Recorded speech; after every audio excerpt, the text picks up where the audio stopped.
reaction. Also, I'd hi, rather not get like used to how things work in the preseason, and then they just like gank everything around anyway. I'd rather just play after ranked hits live. And also, I'm not a super big fan of norms anyway. It's not a very good place for me or the people that I play versus most of the time. So Actually, yeah, I'm not stay super out into of it. norms either. Funny enough, as a new player, I actually prefer ranked. Yeah, it's because okay, I will say something. For some reason, every single time during preseason, people start taking like norms way too seriously. Yeah, is it? It's not just me, thank God. No, like I see a I lot mean, of 3 stacks, and a lot of those 3 stacks happen to be playing mains just to find out what's good again. And I understand if it's like norms is just really binary. You either end up against new players or immortals. So Yeah. Okay, wait. Do I bring up my like extremely hot topic that I've had about this opinion since season 1? You hold on, it's a absolutely podcast. should. Gotta say for the podcast. Yeah.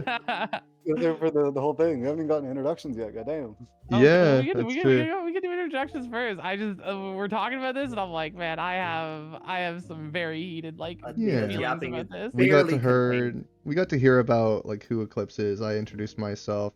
Some of you don't know who Ivan is, so and then I guess if you don't know who Athena is, you live under a rock. Oh my god, no! Don't Literally the third most famous person in EU right now. And Yeah. oh my gosh. I'll start. Hi, my name's Ivanthenotsoterrible with a 6 at the end. With a And sense. I do dumb shit on the internet. I'm allowed to swear, right? Yes. Yeah. It just means I have to do more work in editing, but I'm aware of that Remember, risk. each second that you spend swearing is 1 minute out of Celeste time. Yep. Man. That must suck. Oh my god. Sorry. Ivan! I'll try my best. I guess for Athena's chat, hello, I'm Celeste. I'm a new creator to Eternal Return. I've been playing it for about a month, and I immediately fell in love. And I got this idea to do a community-oriented podcast where we talk about a bunch of stuff, various things coming from the casual side or the pro scene or, you know, casters, creators, all that stuff. All the ins and outs, goods and bads. Anyway, what podcast essentially is, it's a week or bi-weekly thing where we bring on 3 to 4 different people to talk about stuff. Sometimes I'll have panels where I'll have prompts that I made oriented towards a specific group, or sometimes I'll just have it more freeform like today where you guys will just kind of tell me about your experiences, or we'll react to like a season or something. Like if I see you guys again, well, I'll probably ask you guys like, how's the season been so far, and check in and see where you guys are at, and you know, like the dev talk, I was wondering if we should even talk about that a little bit too. Anyway, we'll just kind of work in a circle and we'll share our opinions. Of course, this is not a place for us to debate over other people's opinions. It is all purely opinion. So if someone has a hot take, proceed to shit on them in chat, but you know, we don't need to start arguments. It is just merely a place to express your opinion and interest, and say maybe you don't like something, maybe you do like something, and kind of just speak for your side of the community, you know. But anyway, let's see. I think we got all our introductions in order. I think what I want to start doing is I want to know where you guys are at, I guess, in last season. Not this season. I want to know kind of how last season went, or in general, like your general experience in the competitive scene. Like I'm super interested in how casters are doing, or the pro players are doing, because I know the least about that side of Eternal Return. So I want to know that mostly. So I guess I can start with Athena and kind of hear sort of what your experience is in the competitive scene, since you've dabbled in both, actually. Yeah, so I guess make sure I understand the question here. Like the vibe of like how last season felt overall, kind of thing, or just like how I don't know anything about like the casting or the competitive scene of Eternal Return. Coming from Overwatch and other competitive games, like I kind of want to know how that feels for a lot of players, or just the generalized experience, you know? Yeah, sure. Okay. Well, I guess I'm going to talk specifically about comp. I'm not going to talk about ranked. Absolutely. I might leave that to someone else to talk about, and maybe we'll come back to it. But as for like the competitive scene itself, I think last season had some interesting changes and directions that were really good and healthy for the game in different ways. Especially if we look at like KR specifically, KR has started to pick up a fearless format where you can only play a character twice on a team, and then it's banned from your team and you can't use it anymore, causing more diversity in their comps. And then once you reach checkpoint, if I recall, I believe your bans reset at checkpoint so that you can play the characters again at that point. Where North America and EU haven't picked that up yet. They are still currently running the if there's 3 characters or more of the same character, it gets banned for that next game.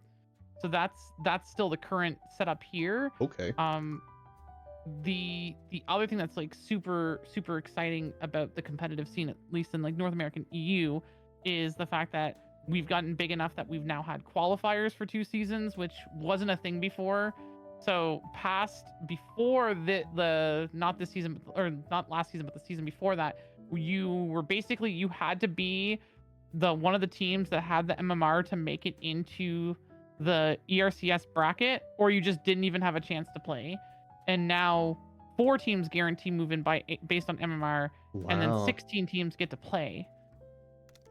Yeah, I watched a bit of the competitive scene like a month ago, and by the way, it's really fun. Like, this game, I think by far is more entertaining, like, to watch in general than it is to watch anything else later now, because it feels so chaotic, and the chaos is actually, it's not confusing enough to, it's actually just like really fun to watch. But I didn't understand that, like the brackets and whatnot, so I kind of wanted to hear about that, you know. Yeah, I mean, it's definitely like there's a lot of really good direction that the game's going towards and showing a growth in the competitive side of it, at least. And like you mentioned, I mean, it's very visually appealing. There's a lot of action always. We talk about games like League of Legends or like Overwatch. There's usually these down period times where you'll have a color caster that'll talk about, the statistics and the theory and the thought, and, or just yap about fun things. Herbs, as a caster myself, I've learned that because of how our battle royale works and how chaos it is, both casters need to be able to color and do play-by-play. Because if I'm doing color and talking about something and a play happens, it's good to just jump into the play-by-play and just go. Yeah, it just seems like there's a lot of fights happening all at once usually, so it's like sometimes you'll miss some just because of how much there's happening across the map, It's impossible to catch it all. I even tried just to see how it felt to try and spectate things when I was watching the last tournament for February, and oh my god, even in the low ranks, it's just, there's so much going on always that it's just, it's impossible to catch it all. And it's honestly, it's exciting. Okay. Well, who's next? Eklipse, I do want to know what it's like to be a pro player and kind of just your personal experience in being, just Bianca fans, or your, like, how you got there or how it's been, if you're okay with sharing. I think that the rank scene for NA is probably a lot more generous than we have any right to expect, and it always has been. Even in solos, we had a reasonable amount of tournaments, both community hosted and NA hosted, and now in ER we have a very well set up scrim server. We have a lot of support from Nimble Neuron. We have Wendy that we can talk to whenever we want. You probably don't know this, but during last season when they were making rank changes, it's not necessarily with the competitive, but just for high elo in general, there's a lot of support from NA. For NA, Wendy asked the high elo community what they wanted for the rank changes to NA.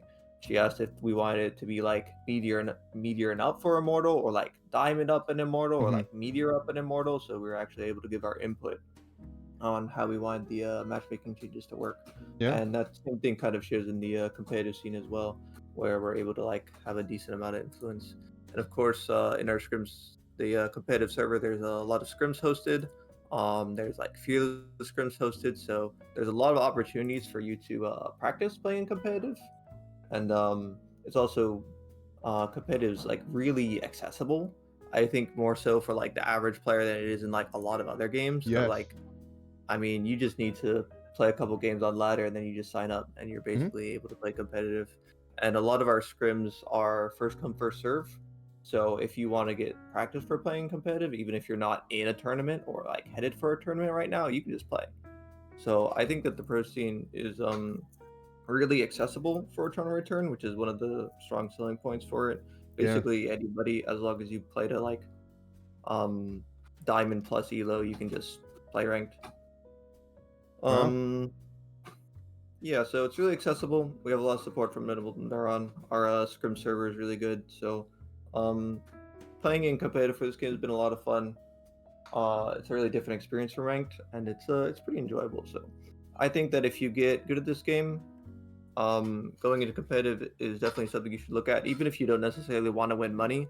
It's just a different experience, and it's really fun playing with the 3-stack. Well, Yeah, I have to agree. Playing with a 3-stack feels completely different, and just like having teammates and synergy absolutely. and comms feels so good. I've learned all this I- like super quickly too. Like even when I'm playing solo norms or solo ranked, it feels so bad. But as soon as I bring in like 1 or 2 other people, it changes the experience completely, regardless of like the skill level of my friends. You know? Yeah, I have some more specific qualms with the ranked, especially for higher elo, but there's not really anything that we can do about it. Just because Yeah. of the population. Last podcast we talked about a lot of like the things or the problems with ranked, like how you can absolutely get sniped. So I've heard if you're not playing a certain character that you are known to be playing, like I play Katya, that's my main. If I were like a super like high ranked player and I am known for only playing Katya, the second I pick anything else, people will just dodge because they don't have any faith in all if you play a character in ranked that you're not known to play. And that's what I've heard at least. Some DAC.GG warriors out there who will dodge anytime they see Seth. Yeah. Yeah, and well, actually, I have a little bit of a good story for that. So, you might not know this, but I'm sure that Ivan and Eclipse know this. Way back, I was known as a Priya one trick. I was the Priya one trick. I played only Priya. If I wasn't on Priya, I was known as trolling, and people just did not play with. They would dodge me. Like, you know, it's like oh, you have Athena. Is she on Priya? Okay, she's good. If she doesn't have Priya, she's not. And I think it took me like 2 seasons to finally break out of that mindset, to the point that now people like are like, oh, like I can pick anything, and it's pretty. People are like, okay, Athena could probably play it, I assume, or at least hope to God that I can play it. Yeah, I'm currently in the exact same spot that Athena's in, where everyone just assumes I'm trolling if I pick anything else. Like if I were to, let's say, try and go on like a Yan arc or maybe a Nadine arc or something, or I want to pick another character, I would just get dodged every game. And honestly, that's fair. I mean, you don't have faith, that's okay. Right. Like that's just what I expect from high elo at this point. And I mean, even last Even podcast, if I wanted to go ahead. dodge all the teams that I did not like, it would just mean that I would never be able to play a single game. So Yeah. no point in dodging. That's so... All right then. Well, you may not know that. I'll bring up the specific reason. So, the way the matchmaking works when you're high elo is obviously if you're really high rank, they'll give you a low rank player to balance out your team's MMR, right? So generally speaking, if you're a high elo player, you'll get one really low elo player, like bottom of the barrel for what's allowed in your matchmaking tier, and you'll get probably another like mid elo player. The thing is that there are so few players that play during the prime time that are at the rank that they can match with like top 10 immortal players, that often you'll end up playing with the same 2, maybe 3 people for like the entire time the rank is open.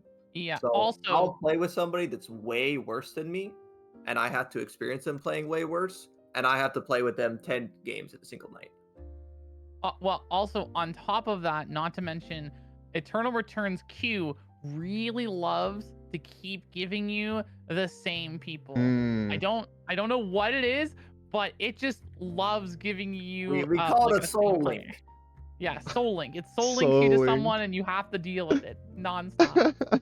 That's Mello. Mello is the one that I keep finding in all my games. He doesn't even realize. He's like, who are you? Oh man. It's just so common for all the exact same people. It's kind of ridiculous. But it's good. It's good when, you know, you roll the people that you synergize well with, and it's awesome. And you keep getting them, and you snowball your W's. But it's real. I've had a moment where I rolled someone. I was like, okay, I don't really want to play. I dodged.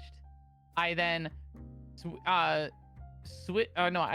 waited the time, queued again, got them again, dodged again, switched accounts, logged in my other account, queued again, and got them a third time. I can't get away. I can't. I don't know what to do. If you don't know how the dodging system works, basically the first 2 dodges are pretty much free, and then after that the penalties are a bit annoying. Okay, so they don't penalize you immediately. Yeah, the first dodge Oh. you lose like 5 RP and you get like a 5-minute timeout. The second dodge you lose like 15 RP and you get like a 15-minute timeout, and then the third dodge you lose like 20 and it's like an hour timeout. Nimble Neuron, you could charge players for dodge rolls. They paid for it. They'd do it. Yeah. Well, yeah, that's the thing though. So it's like So when you usually people dodge twice. Yeah, because 20 RP and maybe like 15 minutes of waiting is basically the equivalent of going and losing 50 plus RP. Yeah, on a I game. could see that in the higher rank. And then if that you just kind dodge of starts twice, to you matter either less. suck it up or you log off. Yeah, that's crazy. So yeah, just because the player base is so small, it's like everyone just keeps getting. I think it's mainly just to do with the fact that the player base is so small that you have that problem where you do run into the same people every day. Depending on like when you queue, I already noticed in norms and ranked where I'll just find the same people over and over and over, and it's just due to the player size. Yep. I think with just getting any more players, that would just help the problem. I think that actually what I've noticed just for being here for a month, most of the problems that we seem to have that reoccur every season are just due to the player size. But just getting more players would fix that issue. I do want to bring something up. Bancake did ask a question that I think deserves to be answered by Okay. at least Eclipse and Theta, because they're the ones who are more involved with the competitive scene than I am. Yeah, go ahead. So, the Bancake asked, does Union solve/help any of the issues with high elo people that I have with matchmaking? And I mean, just take your time to answer that one, because I think I know the answer, but I'll let you guys have the Yeah, chance. you feel free to think about it too. Yeah, Yeah. I mean, I'll answer first just because I think my answer is going to be relatively short. So I haven't had a whole lot of experience in Union. The main things that I've experienced from understanding with Union is that Union doesn't solve a whole lot because of the bracket system and how it worked. So everyone started it within like, I think it was like, I'll just use random letters. I might be wrong here. Let's just say like F and D were like your entry level ones. And so like everyone that was in that F was like able to queue and get pops. And then when you win, you would move up into like D. Then from D, you would move up to C. And then when you're in C, you start not getting any queues anymore because everyone's in D and F and you're not allowed to queue with them. And then it just sort of defeats the, like now you can't, like you're basically just not able to find anyone was a lot of the Yeah. experience that I had. It's like a tier base almost, like a ranked system almost. Like, huh. I didn't know anything about Follow Union. up on that, I made a team with some other people and we started in the B rank. Okay. So we couldn't play. So you just can't queue it. Like it's literally impossible. Yeah, Yep. it's a very nice idea, but the problem is that the way they've set the tiers of the matchmaking, it's very difficult for a lot of people to consistently actually get games. But I think it was a great idea. It's just that I can't play it. Yeah, no, Yeah, it's a good idea. And it's I think it's population problem again. Yeah, So- that's just the problem of trying to queue games that need 23, 24 players. Is that you run into this issue is if you don't have a sizable player base to support your asking cost for every single game, it's going to get dramatically worse way faster the higher rank you go. And when you're trying to have a tournament system kind of like that, which is a great idea, you don't have the player base even remotely close enough to support that. And I think that a lot of the things that they're adding to the game are great ideas in theory, as I saw on the Season 7 Dead talk. They want to add like solos. I scare. Hey guys, don't freak out. I mentioned solos, No. okay? Don't we just move past it? It's just for this conversation. That's it. My hot takes are stacking up. I've got like 3 now. I'm ready to go. They're bringing in another game mode is the point. Locked and And loaded. I think that it's just going to, from my perspective as an outside player, that just sounds like they're trying to spread. They're going to split their player base even more. Like you're splitting what 50,000 people on NA server? Like no, not even No, close. we're Like, way lower. 22,000. Yeah.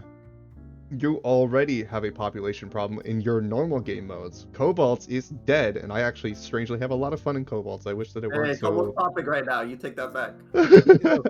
Fun fact, there are actually prime times for Cobalt. You have to queue No. Cobalt at very What? specific times. No, I need, that's it. No, we've hit the count. I'm going on my rant. Hot take coming out Drop here. it, Athena, I drop the hate- bomb. You. I hate Cobalt so much. And you know what I hate about it even? You know what I hate about it the most? Is I would be playing my rank queue, I'd be grinding ranked, and then suddenly the queue would die. And you know what I look at? I see freaking 8 people in a custom Cobalt game playing and killing my solo queue ranked. Ooh.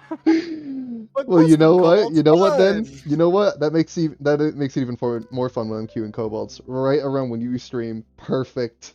Because I know that I'm one of those offenders. Let's go. No. It's like all of the high elo people queuing at like Oh my they're like, oh, we're done God. queuing solo queue ranked. We're all just gonna go and do Cobalts, and then Because the it's queue dies fun. because of it. Because The it's average fun. rank of a Cobalt lobby is probably higher than the average rank of like any ranked match going on past 10 p.m. Like, there's probably at any given point 6 immortals in a Cobalt game. Oh my Yeah, no, I God. remember. Like, I swear to God, I think I run into Wokes more in fucking Cobalt than any other game mode. Sorry for swearing. Oh, I have so much fun in Cobalts because it's so chaotic. I actually didn't like the Enjoyable fact game that they mode, were but it removing the feels the right randomized place. You characters. just like walk into Cobalt either by yourself or like with a group of friends, and you miraculously find prime time. You'll probably just be against an immortal 4 stack. So Yeah. you're probably just not gonna have any fun anymore. Nah, the only After Cobalts a I couple do are games I played, I'd the be like, well, I feel kind of bad. the only Cobalts I do are the ones that are on like the weekly, like the weekends that the Eternal Connections Discord hosts. By the way, go into that Discord if you're not in it. It's super awesome. Join us in Cobalt so Athena can get even more mad that we're having fun in the game mode she doesn't like. Just I'm having fun. Play the normal game. It's more fun. I don't want to queue ranked. I don't want to see funny number go up. I want to see Real. funny number go up. Hey, screw Oh the my funny God. Was that like your hottest tank? I know you had like you were super excited to talk about one. The pertaining to another topic. I forgot what it was. He's got takes. It was the topic about preseason normals and tryharding in normals. Okay. Oh, I want to hear So, about it. Yeah, I'm ready to load it and I'm popping. Okay, so everyone, like sit up. We're gonna need to be prepared for this one. Okay, so one thing you might notice, and this happened I think a season ago or 2 seasons ago, NA and EU can't queue ranked right now. Ranked is actually disabled for us. It is disabled. You cannot queue ranked. What? However, prior to these seasons, you could queue ranked. However, I'm going to call NA specifically. I'm sure EU did it as well, but I can only speak for NA. At the time, I was only involved in NA. So NA does not like to queue ranked in preseason. Instead, the higher elo prefers to do in-houses, and everyone else prefers to do normals or whatever. And I really, really dislike in-houses. I've had the discussion before. A lot of people have commented on the fact that it's like, hey, it's just for fun. People are just having fun, and that's fine. That's fair. But in my mind is that if we can queue ranked during an entire season and get people play, practice, etc., whatever whatever you're doing, why can't we do it on the 1 week before like the new season? We should be able to get our in-house like experience the same way by just queuing ranked. It's just like we're adding an extra hoop to be like exclusive or to like be I don't know, different. Like EU, I know specifically likes to put like all their friends together. NA's a lot of just randomizing, which means that you should just be able to queue the queue anyways. But we've lost our ability to play ranked because we just don't play ranked in preseason. Why? I didn't know that was a thing. We don't use it. Yeah, we don't use it. What? Yeah, no, Athena's very right about this because I vividly remember, like, back in season 3 and 4, you could queue ranked. It would be like 8 out of 24. It would just never pop. Not once. Also, can I stop getting called from Australia? Sorry, that was random. But yeah, for some odd reason, like, it would never pop. No one would play it, and everyone would just use that time Just to clarify a little bit, during preseason, your rank doesn't directly transfer into ranked in the primary season. So if you're immortal in preseason, you're not immortal in ranked season. So that's a large contributor to why people don't play. What? Okay, but you're playing in-house. I'm not saying it's a good reason. I'm saying it is a reason. No, for sure. I get it. Yeah, I agree. It's just like, but if we're going to play in-houses, and like the logic of in-houses is that we want all of the high-ranked players in the in-house to like have a higher quality game, why don't we just queue ranked and have all the high ranked players play in ranked. Like I don't know. For me, it just seemed. It feels like a system that we had back in preseason Mhm. when it was required to be done, because back in those times you had to have like a bot to tell you when Q was actually starting to like my pop and God. stuff, because like if no one was The like you had to Q-bot. accumulate A people. Q bot? Rank I've solo literally never heard of a game doing that before. You have no What? idea how seriously the community treated ranked pops in solos. Oh To my give you some God. idea of the extent, first of all, there was a in-house server, and in the in-house server there was a bot where you could check when the last ranked pop was for any mode and when it was. So you could check for ranked pop solos, ranked pop duos, ranked pop teams, and there were a few community held events, and sometimes these community held events got backlash because they took people away from ranked. You remember People Wow. would host a solos tournament and they would get flack because it would decrease the amount of people playing ranked at the prime time. You know how right now ranked, well, last season, ranked was restricted to like this 5-hour window. Yeah. Before the community designated those hours themselves. You just had to know them, or you Right. had to have somebody tell them to you, and you just had to be there or be square. Yeah, and I actually do think it's kind of crazy to think that we sort of have this this problem that's sort of happened. So when herbs started to like shrink and fall and like and die out, like it was get like, and this is like preseason, like it was getting really low. Like North America did everything they could to keep it going and alive, and by creating these structures of like you have to know the certain hours, and like everyone would like come on certain days and do certain, like you could only play I think it was like duos on weekends specifically, was one thing that happened at one point where it was like very restricted. And I think that's sort of because there's a lot of players that have come from those times that we've sort of still ingrained that into ourselves even now with the game, that like we have to like play around these certain criterias. Yeah, like even if the system wasn't there, it's just kind of like a thing that you do by habit. Just because Yeah. it's And been it's around. also notoriously by that queue league where nobody will queue until there's enough people in the queue to queue, so Mhm. nobody will queue. Yeah, Yep. I've even been a victim of that myself, where it's like I just can't get a rank queue and I've been sitting here for 20 minutes. I'm gonna go do some norms instead.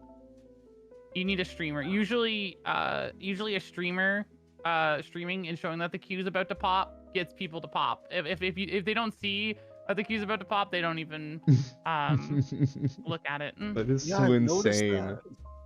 Yeah, I've noticed that. Sometimes when I'm streaming at like 7 p.m. EST, playing Pokemon for a solid 40 minutes, it just randomly pops after that because people see, oh yeah, this guy's streaming, and in queue, and they see it's more than 21. Like that's usually what ends up happening. It is usually dictated by streamers.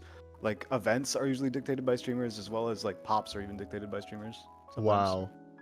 Yeah, Yeah, it's it's just how it just is. because of the player base. Yeah. Yeah, that's why sometimes prime time can start like 20 to 30 minutes earlier because someone will see like, oh yeah, streamer's live, and then people will start to like funnel in. Wow. Like, correct me if I'm wrong about that, by the way. Nope, no, it's accurate. It's very accurate. Insane. And I think it just hearing all of this, it adds on to the glaring issue of player population. That is really all I've just been hearing. Is it just why like every single road that I take on problems seem to all point back to player population. So it's almost like it's a dire thing. And I know that like I've heard people tell me like it's fine, it's KR. I mean, they're doing fine as a company. Yeah, they are. They definitely are. If they're able to open a completely new server, then yeah, they're clearly doing fine. But NA server feels dire, at least from what I've seen. You know? Well, actually, so if you want to have this discussion, I'm someone that like advocately watches the Steam charts. I'm constantly like trying to like check the pulse of Eternal Return. I'm very interested in like wanting to see, how is the game doing? Is it going in a good trend or whatnot? So to give a little bit of history about it, I'm not going to talk about anything in the preseason. Yeah. But when the game released officially, Eternal Return was actually doing incredibly well. Yeah. We like spiked extremely well. It was really well received, looking incredibly good. However, we instantly lost like like 20,000 plus players, and all of it was due to a queue bug that happened in season 2, where people What? just could not play the game. Not Wait, the only time we've so had a bug that has severely crippled the growth of Eternal Return by 9023, it gives me But- fucking PTSD. wait, so how long did this 9023. bug stick around? Like a season. A Does whole anyone know? season? I think it was season 2 is where it was like predominantly bad, and I think it was around Most till of the season season. 3, late season 3, almost season 4. No, it Oh definitely my was done by God. season 3. I think it was Is like there- half of season 2. It was a long time, Wow. but it killed the game because like why would you queue and try and play a game that just keeps yelling at you with a queue error and just not letting you get into a game? Yeah. So that destroyed the player base. Like we lost basically everything that the release launch gave us. Yeah. Then thankfully season 3 bounced us back up. We jumped back up and then we like kept grinding and climbing, and then in like September we had our peak back. We were back at 30,000, which was only 4,000 shy of launch release, which is incredible, by the way. Like that, I think and that was, I believe, season 5 release was September. We have been shrinking ever since. Like the game has gone down. We're currently at around like 23, 22 right now, so about 8,000 like player loss, which is not as bad as it sounds, because in most games trends, obviously you have like your highs at the start of a new season, goes down, and then like tailors back up again. Right. So if we spike back up, and my estimate is probably around 27,000, if we can spike up to about 27,000 and then hold at around like 25, 24, I think Herbs is really healthy. Yeah. I mean, I certainly don't think the game is dying. I wouldn't say it's dying. But people are freaking out. I think it's like, oh my God, we're losing players. And yeah, it is a concern, of course, as the player base is not very big. So any player loss for a game this small feels dire. But like, actually, yeah, I don't think it's as bad as it looks, genuinely. I think this season, at least I hope so, will do a lot of good for us. I mean, we were all hoping. Keep our fingers crossed. Oh wait. Can I bring out the next Yeah, go topic for it. trigger? Oh man, I love Athena's cooking. I love it. Maybe I shouldn't be on these podcasts. I swear, every topic I'm just like, I have a hot take. Absolutely. I think that means that you are supposed to be on them. Yeah, I was okay, so wait, excited to I'm get you the- in here, Athena. Everyone was like crazy about it. She's like, get Athena, get Athena. I'm like, no, I know. She's got to be on this next one. Okay. So, I remember being in the dev stream, and I remember watching it, Hmm. and I feel like I shouldn't do this because I feel like I'm gonna call some people out, but I don't care. It's fine. There were some people that were very advocate and very negative towards the new feature that has happened since on day 1 to night 2 of not being able to full wipe. You can only full wipe on day 3 onwards. God. And I have heard a lot of negative comments and feedback on this, and I think that is absolutely ludicrous. Yes. This is the best change the game could ever have in so many levels. Absolutely.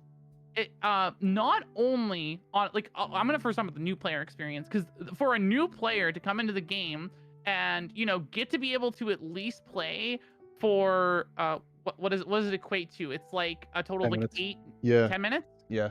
Around 10 minutes, yeah.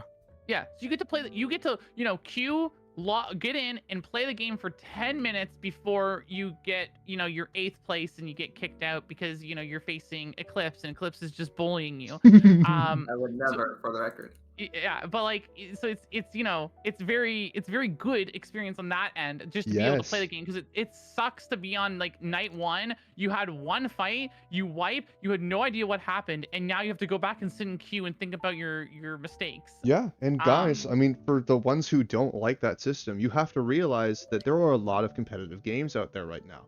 And I mentioned this on a few discussions before, where it doesn't this is not just an Eternal Return problem. This is a problem with any competitive game out there right now, where most people have been playing Fortnite, Apex, Valorant, Overwatch, all these competitive games like League, Dota. They've been around for years, haven't they? Those players play those games, and they usually only pick one or two, usually one, if they're like really like serious about it.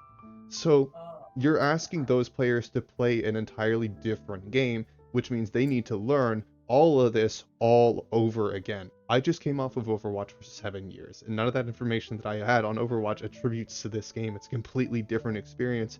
And these players who have been playing this game haven't been doing it for years. So now I'm not only learning an entirely new game, I'm having to compete with people who aren't learning anything at all. Everything I'm learning and figuring out, they've been doing for years. So you're competing with a bunch of people who just are going to completely swat you every single game. And it's a battle royale thing, especially because you only have one life. If you die super early, you just get sent back to spawn. And having this new system actually allows for much of your new players to come in and have a little bit of breathing room to try and get, into the game. It actually helps that a lot. Is it worse for the competitive? Sure, there might be an argument made for that. But right now, honestly, I would say you kind of need to make the game a little bit easier in some ways, or at least just give new players some room to actually breathe and learn, Because it feels awful to get swatted in 2 minutes. Okay, wait. I'm gonna let Ivanthenotsoterrible6 have anything they want to say because I just want to keep going like crazy. Yes. Yeah, no, that's fine, Theta. It's fine. I just wanted to bring something up as well because here's the thing. I've also been spending time learning new game genres and stuff. I wasn't even that big of a MOBA head to League of Legends, which I was 2 years ago, and even then I didn't like the game too much. So when I was first learning ER, running into Immortal 3 stacks was the worst experience known to man. And of course, it would always influence all that stuff. It would influence stats and it would make me feel worse. But I'm gonna be honest. After spending more time playing the game, I will say, after this change, it's just been 30 times better. Probably for anyone really to just play the game. Going into a norms and getting third party sucks balls. But now at least you don't leave out right after that, and you have the chance to actually keep fighting. So yeah, it's just nice. It's just nice. Yeah, absolutely. Yeah, the new player experience may be frustrating currently, but it is the best that it's ever been. So. Yeah. Okay. So we all agree, it's a lot better for new player experience. But you had a really interesting comment though as well about maybe it's not the best for competitive. But I'm going to disagree with this completely. I think it is healthy for the game on all aspects, including the competitive top player moments. So Yeah. the biggest negative statement that I hear a lot about is a lot of people think, oh, it's going to be abused. It's going to be, you're just going to throw yourself at objectives and you're not going to get punished. You're just going to get rewarded for playing for high risk, and farm points off of players, which to a degree that is slightly true. There's definitely going to be an RP increase inflation from this, just for the simple fact that there's going to be +2 RP multiple different times throughout the game. People are going to be more willingly to throw their lives away at a chance of potentially getting a kill, etc. But on top of this though, these are numbers that can be changed for penalties. We already saw it in the last hotfix. They have already adjusted to try to penalize people for more if you die. Now you're losing more time to be doing other things if you try to do this risky play, and that can keep being adjusted, so that's not a problem. The other factor is because there's now all of these fights happening during stages 1, 2.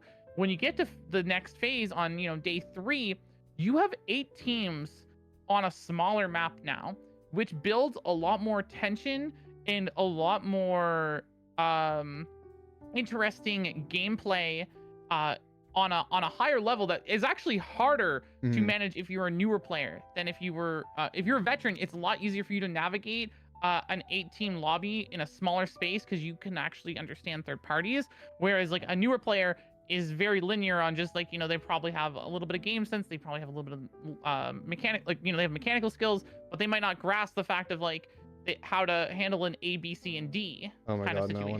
When I'm it's day 4, day 5, and I still see 6 teams or 5 teams left, I kind of internally panic because now I gotta pay way. I don't know what to do with that because I haven't been around long enough to figure that out yet. And exactly, I'm living an example of that.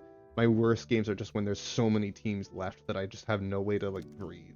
I'm constantly getting third partied everywhere.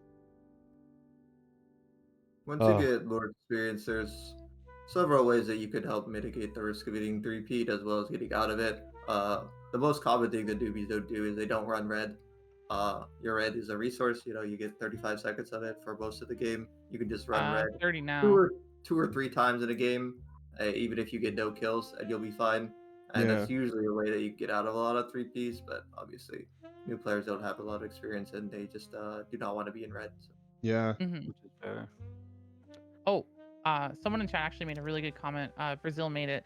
This is another point that I also agree with. It can help with getting a feel for your teammates. I can't speak for anyone else, but I'm sure someone else here has had this moment where you get into a game with two teammates and you want to have a fight in like day one, night one, day two, night two, and see if your team can like actually play a fight together. Because I've had times where I don't fight for like, until like night 3, and then we wipe because our team's just all over the place, no one's on the same page, and it's just like I really wish I knew that, like, my teammates weren't going to be on the same page as me when it came to fights earlier. Yeah. Yeah, and don't I've you had just some hate it scenarios when one of your myself teammates even just. go? Oh, go ahead. Go No, ahead, I was Ivan. gonna say, like, it's very common for like people just be on completely different wavelengths in ranked games. Mm-hmm. Maybe one person wants to go split farm, the other person's maybe trying to go look to prep for like a mutant bot, like a mutant animal coming up soon.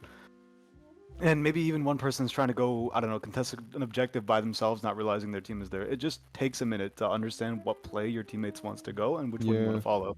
And sometimes you have to be either the one to yell at your teammates to go to you, or you just have to go with another person's play. And sometimes it doesn't hurt to split farm. Sometimes it doesn't hurt to maybe prep for more farming, like future Mm-hmm. farming, to make sure you have more weapon mastery above other teams. And a lot of the time, some people just want to go contest an objective. Like, you just have to understand which person you want to follow. Yeah.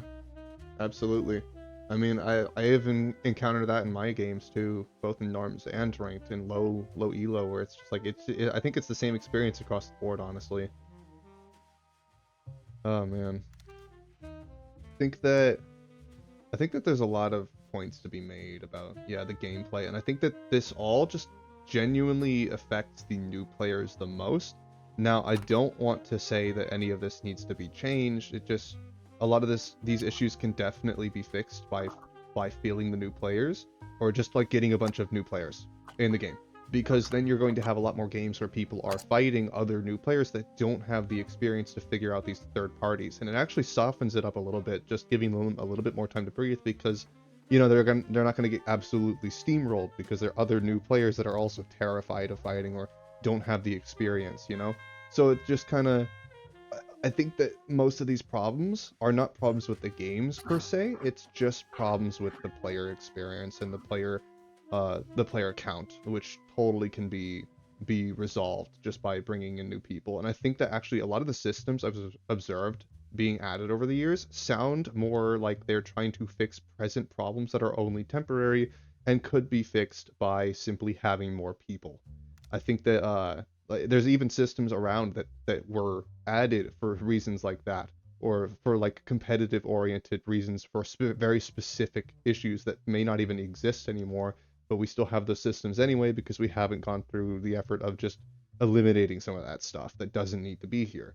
It's interesting. I felt like I had to mention that. Yeah, no, absolutely. Although, okay, I feel so bad that I feel like I'm directing a lot of this No, it's conversation right okay. now. Pop Andre off. had a really good point here, and I'd like to bring it up and like address it on stream for us. So, Oh, Andre, good. I totally get what you're saying, but I guess at the same time, I feel like there's a couple different factors that we need to consider. So you're talking about when you get a team wipe and you get penalized, and it gets to such a high level of penalties that you're now like a whole minute behind other teams, that you've lost your pace, that you're now the pinata, like you're the behind team that's going to get bullied by every other team. I feel like there's some factors that we need to consider. Mm-hmm. One is that if your team, like let's last season, two of your teammates kept dying and you had to keep running away by yourself, is the same kind of factor. And same as like if on day 3 you lost 2 of your teammates and you went minus 400, it's the same kind of equivalence of mindset, that if you're playing from behind, that you have to play for the long haul, Mm-hmm. play for the farm, play for the free objectives, avoid the pings, play dirty, play around walls, cheese people, and you can't have those straight fair fights that you're accustomed to when you're at the same level or ahead of other teams. I guess like at the same time, it's like it's a factor of which I find is interesting because I think some people that were like against this idea of the no wiping system as being like, oh, it's it's making the game easier and like making it less difficult. But in reality, I feel like it's adding nuances, levels of layers of difficulty that are just not really seen and not fully understood. That like there's other things you have to now change your Yeah. mindset to. Absolutely, and Ander actually brought up a point that I completely forgot, where the biggest issue with the wipe prevention is that it feels like wiping is a death sentence for the rest of the game. It sets you back so far that any team that has 30 or 40 seconds on you spent dead will just be so much further ahead. And yeah, actually, I realized that immediately too when I saw that they were changing that.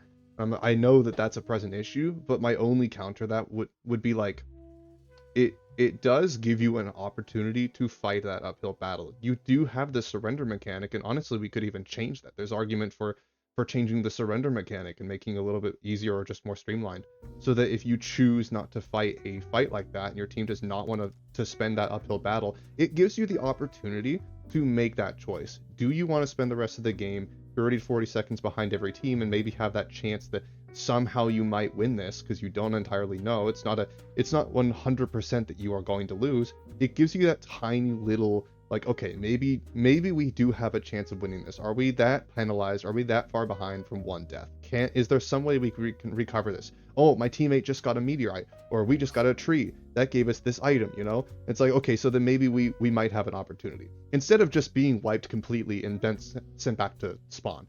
Honestly, I would rather have the choice to fight an uphill battle in a match and maybe find some way to recover it, because there is a bit of RNG. You might actually find something that can throw you back into the game, or just being able to choose to leave.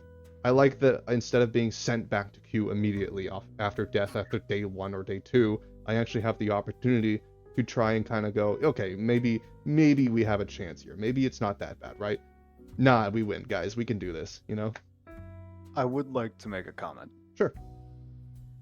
Just because the wipe prevention mechanic exists does not mean that really you are still put behind and that you have to die. Yeah. I will say this is quite literally just in the game as a safety net, and I think it existing as a safety net is completely fine. Hot take: I don't think it's bad to die. Like, it's bad to just run away from a fight you think is going to be lost, because that's how you climb. Yeah. In fact. Like, if you know a fight's gonna be lost, I mean, you could sit there and die, but beforehand, you were just straight up punished. And that's why a lot of people were afraid of that, and we need to keep that fear. Like, just because now you're getting ABC'd in fucking Temple on day 3 instead of now day 1 doesn't mean anything. Yeah. Like, there's still a possibility you can get ABC'd and die, but you still should be aiming to leave that instead of getting outright punished. You can still walk away from a bad fight. Absolutely. And just keep ratting, and that's not a bad thing. No, like, as Ander said, that's part of the game. as Ander did say, like, if you're about to wipe, if 2 people die, and you just, like, beforehand, you would just be stuck on one person, and they would be going to farm, you can still do that. You could literally still do that. It's just existing as a safety net, and sure, if all 3 of you go down, you're behind 30 seconds, but that is a punishment for wiping. It's better than going minus 50 and having to go next. My own opinion. I think even if you look at it from the most negative viewpoint possible, and you think that if we wipe on day 2 in a high rank lobby, we automatically lose the game, that's fine, because that's not the point. It makes it so that low elo players and people that are just playing a normal game, they can wipe and they get to keep playing the game. Yeah, and look, you guys, like I said, you have the Change is surrender not mechanic. necessarily You can to just make it better for high rank people. Yeah. The entire point of like half the changes they made this season is to keep on making the game more accessible for newer players. Yeah. Which, as has been discussed, is one of the most important things for the game. As long as newer players are getting to play the game and they're encouraged to stick with the game and have fun so that they can actually get into ranked, they can fix like a bunch of the other issues we have. So if they have to make a change that makes your ranked games like a little bit worse, but it makes normal games for new players a lot better, that's a good change. Yeah, and that is the big reason why I wanted to bring you guys on today, to kind of talk about the competitive side, because 2 weeks ago I asked the new players about the new player experience, generally what we thought, and maybe some of the directions we can take with the game, and I made the hot take of I think the game should drift more towards casual, because, and if you guys watched the previous one, the big point was that I think that the game could definitely benefit from being more casual. It would make it a lot more accessible to new players, because how do you get veterans in games in the first place? Do people pick up games and immediately are they like super high top tier players? Sometimes yes, if you're superior, I guess. But we're not superior. The vast majority of the player base are just gamers that picked up the game, and maybe they played a MOBA before, or maybe they've played competitive games for a while, but you know, it's eternal return. It's completely different from anything else. It's going to take some time for them to learn, as it does for any game. Those players have to play for a while before they become the competitive veterans. Like Eclipse, you didn't start immediately playing this game, and like you weren't probably like top tier right off the bat. You had to play for a while to get there, you know. Maybe you were a casual player at once, or maybe Athena was a casual player once. Like, you know, we all start somewhere, and you have to be able to allow for those players to start somewhere to become those hardcore competitive veterans, you know. Yeah. Okay. So here's the other thing too that I really really want to bring up about this. So we keep talking about how, like, you know, in the most negative thoughts, it's bad for the competitive scene, but like you know, I think from what I heard from chat and from what you guys were saying is, so we're talking about, you know, a team that, you know, wipes multiple teams, gets multiple different RNGs, is massively ahead in the lobby, and then I guess in all of our minds we're saying, you know, that team and then they're like the best snowball comp possible, and like this team will steamroll the rest of the lobby. But I think I feel like there's a lot of nuance that we're really forgetting about Eternal Return. It's not a League of Legends MOBA. It's not one team versus another team. It's not a fair 3v3. It's a battle royale with 8 or 7 other teams involved, where if that juggernaut team is just trying to run at people and you're waiting and you have vision and you see them fight another team, you can third party, you can do underhanded tactics, you know, you can CC cheese catch one of them and cripple them and take them down. Now it's a 2v3. Like there's just so many ways for you to take advantage of situations even when you are behind. Like like items don't matter as much as people think. It's the situations of the game itself that matter the most. The strategy. Like, don't get me wrong, the team that has the snowball effect, and especially if they're really good players, have a massive advantage. And like they can definitely just coast and take every fair fight and even disadvantaged fights and still win. Like, absolutely, I agree with that. But I think, like, if you gave you know, a snowball lead to, I don't know, like, you know, an average mithril team, and then you had like No Flame at a massive disadvantage, No Flame will find the way to win it. You know what I mean? Like or like, you know, really good players will find a way around advantages to like take it. Like, they don't need, I don't know. I'm just freaking Nero. I was watching ERM last night, and I saw a team that was 2K credits up on another team lose the fight. Yeah, there. Played badly. Looking at Nero, yeah, I see you. At any level of play, just because you're ahead doesn't mean that you're gonna win. Like, obviously, items play a significant factor, but like the amount of discrepancy in how well you can play a team fight makes up so much for items. Like, yeah, there are times you're going to get stat checked, but like the vast majority of the time that you lose a fight, it's probably going to be because you played worse. Yeah. Whether it's your team or you individually, your team just played worse. Yeah, that's quite literally exactly it. That's why I personally don't think that the red system is bad. Like, it's not going to be bad for anyone. Hell, I think it'll actually be really, really good for ranked games where you don't just like fucking fast eighth because you ended up taking one bad fight. So no minus 50 anymore. I mean, sure, you might lose more RP. I don't know what they're going to do to punish this more, but it's better in my opinion to lose, I don't know, 30 seconds worth of tempo than to lose 50 RP. Yeah. Yeah. Oh, I'm sorry. The last thing I just wanted to add to this topic before, like, you know, we can move on to something completely different if you guys want to, is gosh, I just lost my thought. No, I had a really, really good comment that I was gonna bring up that would wrap it all up as like. Go look for it. Eclipse, piece. you want to like add anything while she's like trying to recap her thought? Is there anything final that you want to add to the topic? Anything final about the anti-wipe changes? The other thing is that it is really good to, like, whatever feedback you have, you should share it with the developers. You should just go into the Discord and you should make a feedback post about it, because contrary to what some people think, they do read feedback and they implement a lot of stuff from it. I mean, you could already see that they already did changes to pull back on some of the things that people have been most vocal about. They pulled back on Hunters too. They pulled back on the elimination changes. Like, it's good to have an opinion, even if people disagree with you. Even if we disagree with you, you should tell the developers what you think, because that's the only way that they're going to change anything. Right, and absolutely tell me as well too, by the way, guys, because I'll be holding discussions every week, sometimes off stream, sometimes or off podcast, sometimes on podcast. It does give me ideas for making prompts. So I mean, obviously I didn't have one for this one. I kind of knew the general idea or the general topic, but most podcasts will have a prompt that I develop, and they are purely made off of your guys' discussions, your experiences, your pros and cons with the game, all of that stuff. I observe what you guys talk about, and that's what I use for most of my fuel. Since I'm a new player, I am unbiased and nonpartisan when it comes to problems. I only use like any of the information I have in front of me. So you guys talking about stuff does actually definitely help me. That's where all of my source material comes from. So absolutely start like talk to stuff, you know, talk about it. I will definitely be listening to everyone. I also remembered my thing. The last thing I was going to say it. is I think the biggest thing about this change that I think is causing a lot of turmoil is the growing pains. I think that's the biggest factor, is that it's creating a lot of growing pains that people have not experienced before.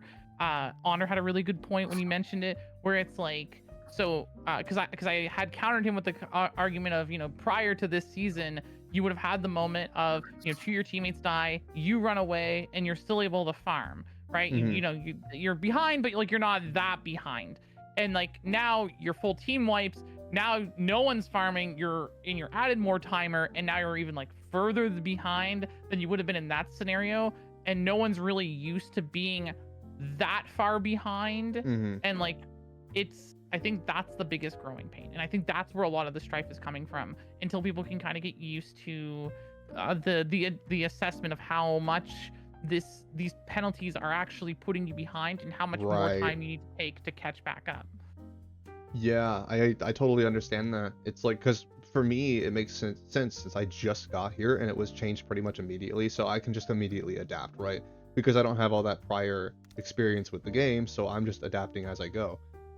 And I don't have that knee pain, you know, because of the previous systems, so I can just go, oh yeah, okay, so now I have this safety net, and if I'm too far behind, I can use the logic of, well, I don't want to waste the next 20 minutes in this match that I know I'm going to lose, so I would rather just go back to queue and try again, you know? So I just hit the surrender button and we just leave.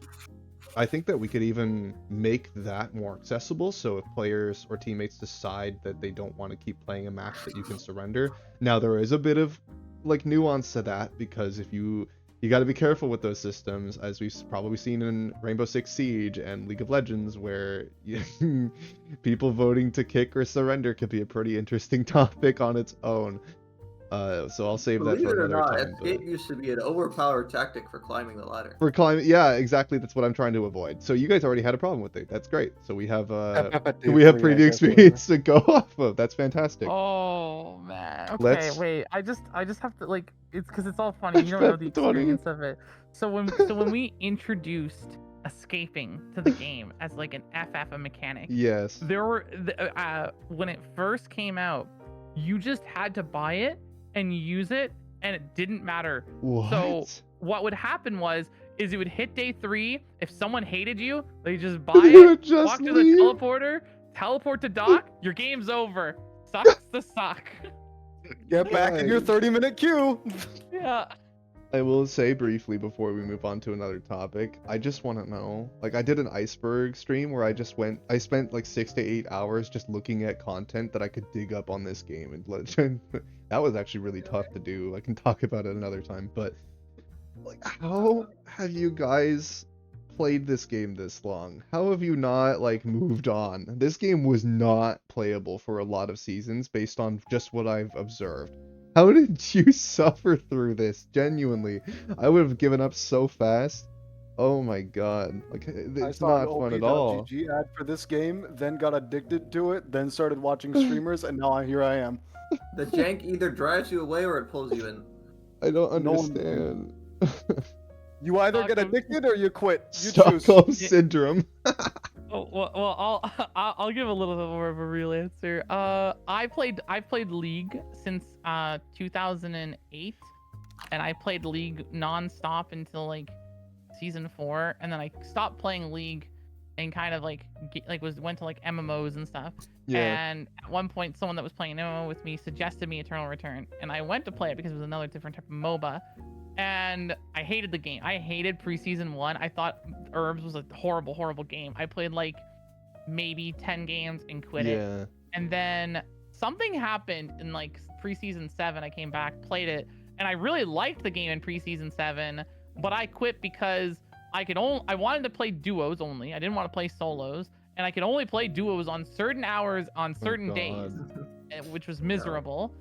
And I've only stuck with Herbs now because when the game officially released, it had the queue back. I could queue all the time. I could play. You know, the population was a lot better. It was healthier. Like how we even had times where we queued for 24 hours. I remember streaming 24 hours and playing the whole way through ranked. It was beautiful. As a bit of an aside to how difficult it was to queue squads and teams, basically the only reason we had squads and teams at all for like at least half of solos was because of one person. Really? Oh, Yeah. wait, was it because of that one hacker? I hate to bring it up. No, Was it Prime stuff? Is that who you're talking about? I was talking about Lily Petal. Oh, Which one? yeah. Wait, is this I- key? I don't know. Hold on. Lily Petal was a ER person. Don't chat. Don't mention JP. Come on, don't do it. That made really big pushes for squads and team modes in the solos days, and Wow. a lot of we could play solos on this, or we could play ranked for squads and duos on these days at these times, was them designating those times and like setting up the Discord server and like telling everybody that, hey, we're gonna queue at these times, everybody queue up. So like a lot of the times when people would queue for this game has been literally one person.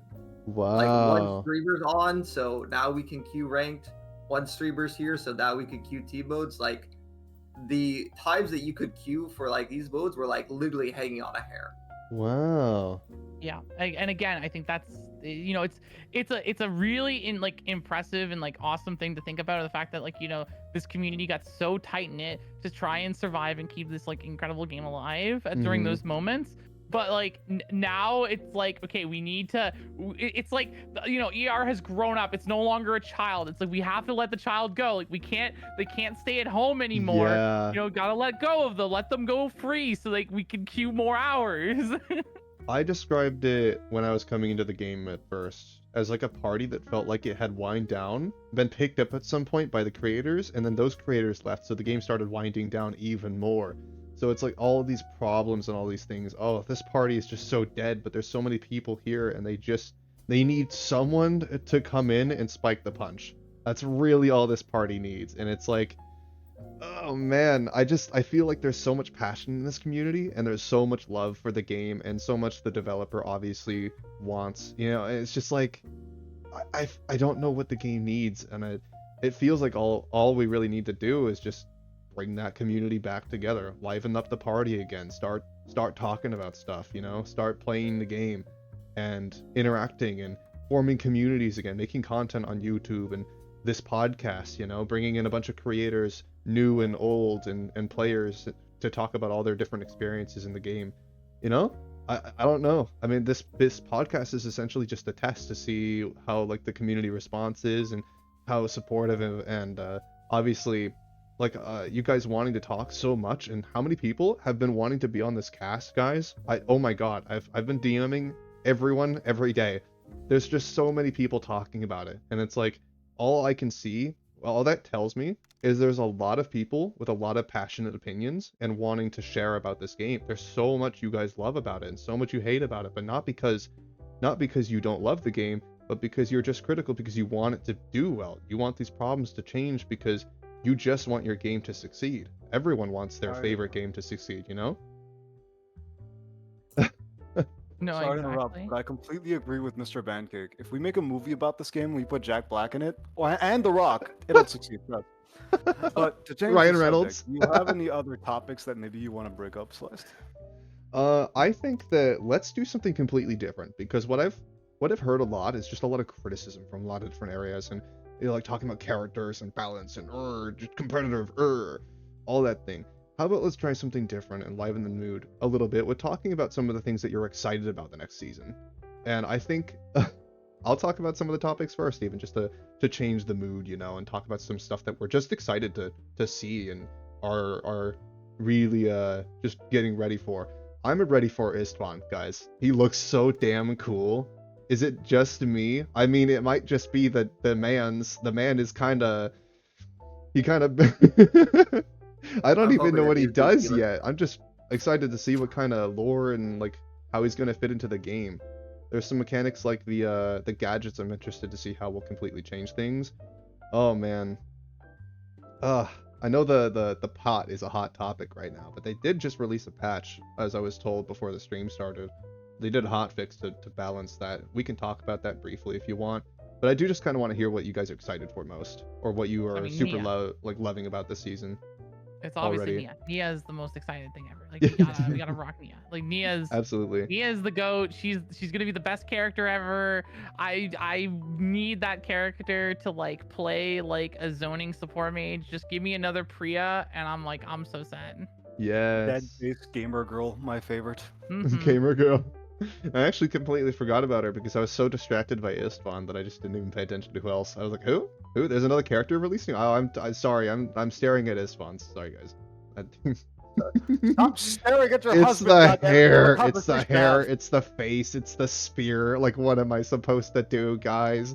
He's ticking all my boxes. Oh, Listen, man. Henry's Gamer girls right rise there. up. My boy Henry is right there. Henry who? Henry who? Henry? Bro, it's Henry. You know the character literally named Henry that's coming out soon? Beyond Henry it. who? Oh my god. What about you, Eclipse? What's your favorite part of this season already?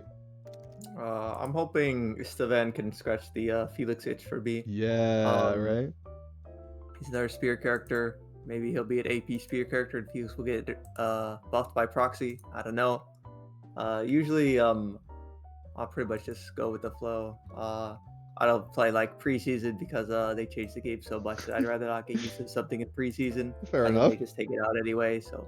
Yeah, when they're just gonna change it immediately, that's fair enough. Like, give it a week. I do that with any game. It's not just Eternal. Like, that's just something that every competitive game I've played in my lifetime has done. Just like give it a second to like change things, and you know, that's just to be expected.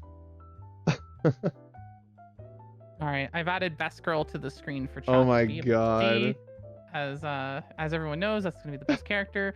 Although I mean, like I'm excited. I mean, I think the season's gonna be good, but I don't want to bring too much like pessimistic into it. Yeah. But the one thing that like it's hard for me to be super excited about this season, mainly because this is a season that is fully built around polish and quality of life.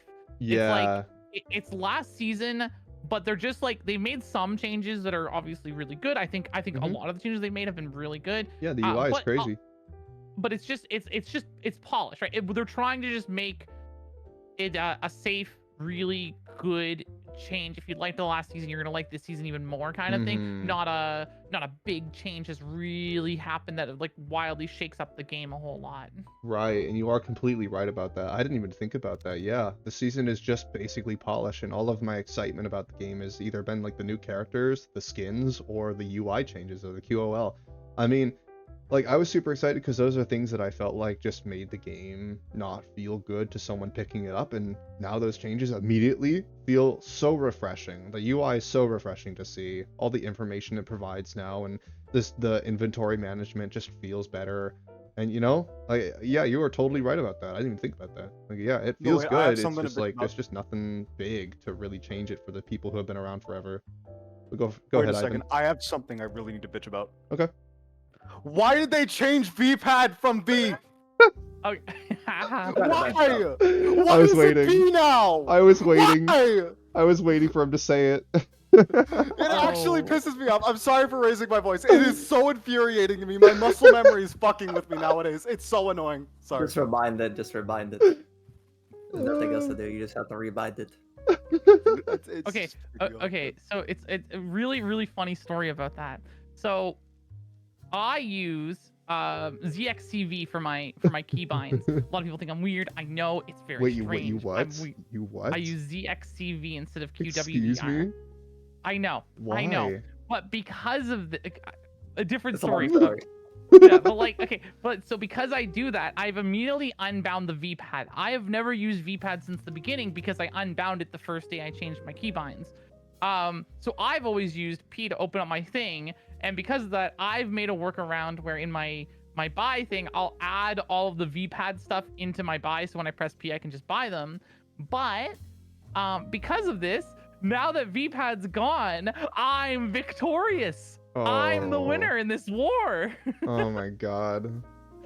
It just infuriates me that I have to rebind my shit, man. Oh no, it's so funny. I love it. It's infuriating to me because I've only had to rebind one time, and that was spacebar to one of my my item slots because Oh I my can't reach the God. number 9 on my like everything past the number 6 or 7 on my fucking keyboard. So I've always had to fucking press like space just to eat more food. Athena and I, we gotta do someday. We gotta do like a week or like a day where chat can redeem like just randomize our keyboard. Like they can take one button and change it to something completely different. We're gonna have left click on page up. We're gonna have Z on like 4. You know, it'll be completely Oh, no. unplayable. It'll be awesome. Imagine Celine, but they unbind your W. Man, that's gonna be great. Yes. What I really want to do is one point I did Twitch plays World of Warcraft. Okay. And I had Twitch chat play my my World of Warcraft character and like level them up. Oh, that's amazing. I want to do that for herbs, but so like I control the mouse, so like I move the character around. Yeah. But Twitch chat controls all of the keys. Oh my And just see, God. can they win a game against bots? Like I can't. No, that's auto-attack, awesome. but they have to press all the keys to beat the bot. That's Maybe so bot funny. will toast you. It will not be close. Oh my no. god. Yeah, just randomly for some reason while you're farming, you just like press Leon R for no reason. Yeah. It's gonna be great. I think Oh it'd be my funny. god. You It'll be never have your hilarious. R. You should You do have that to in play a ranked. character that is not dependent on R. No, I I wonder who the think best character for that challenge is. since Probably we something like came up Twitter. for some air, we talked about some things we're excited for, some things we're like just griping with, like Ivan does not like the V-pad. And now we know. Oh It's man. the only change I dislike, I man. I think think- Stu's amazing. I think the safety net is great. I think a lot of stuff about it. It's including the Yan change, by the way. I really like playing Yan. Like, seeing the Yan change, so now you don't have to really do something with the combo. Mhm. You don't have to fit in another auto attack to get your empowered I W. cannot It's believe really they made good. that champ even easier, man. Yeah, they made it a lot easier now, because now you have to weave in less auto attacks. So time for Yeah. Yan stocks are all the way up. Oh my god, last But- time I saw Athena streaming was she was learning Alex, and I couldn't. It's like you're doing a shopping list. You're shopping at Kohl's right now, trying to learn a character. Like that's how is this fun? This seems so Yeah. convoluted, and now it seems like it's a lot easier, which is good. Yeah, and now they changed it, and now Alex has a one-zone Alex build. Yeah, he's no He has a longer one zone. he's He no was a longer one-zone, it doesn't count. he doesn't It shop at doesn't Walmart anymore. He just gets Amazon delivery. It's great. Yeah, you start pond, you just start with Mysock, you throw out the Mysock, and then you go get another weapon eventually at some point, and then you just get the rest of your weapons for free. You get a new Tonfa at some point, you just craft it, and then you just get everything else for free. Oh It's great. man. I got to hear a lot about like the problems that you guys have on your experiences, specifically, you know, that pertain to like the competitive side. Do you want to hear what my biggest gripe with the game is right now? My steaming hot take that I can just not stop talking about with my own personal discussions, you know, and I'm always bringing up as like my major issue. Yeah, let it rip. Oh man. My biggest issue, my biggest concern with the game has nothing to do with the game itself and more about the PR surrounding it. And I think the only one here that's really heard that, actually no, Ivan and Athena I think have heard me talk about it a bit. I think the PR and the ads and everything surrounding the game, not the game itself, are horrible. I think it's dog shit, specifically for NA. Korea, doing great, guys. I'm so happy that you guys are doing fantastic. NA and EU are on goddamn life support right now. I don't understand why we don't put more effort into this. Oh. we actually have had this topic, and I did want to bring this up on the podcast for Yes, sure. please. And I'm pretty sure I've talked about this with you specifically, but I'm gonna bring up my belief of this. Please do. I think that what Nimble Neuron really needs to do is we need to go back to the season 1 video release. And I don't know if everyone here has seen that video, but that video is incredibly amazing. It's Yeah. a banger. It hypes you up. It gets you excited. We need that shown up as YouTube ads. I'm not even asking them to make a new one, right? Like, Yeah, because just use obviously that one. it's very expensive. Just reuse that one as like, if that played on my phone while I was watching a YouTube video, like I would want to know what this like anime battle royale game is. Because it just looks Yes. really cool. Yes. That, and we need like advertisement towards the lore, like the story of this game, or the history of what this game was with its lore originally is just super cool. Even like the training, or the tutorial videos, like the games, like even though like the tutorials themselves are really bad, the little mini stories they have in the beginning of them are all so cool.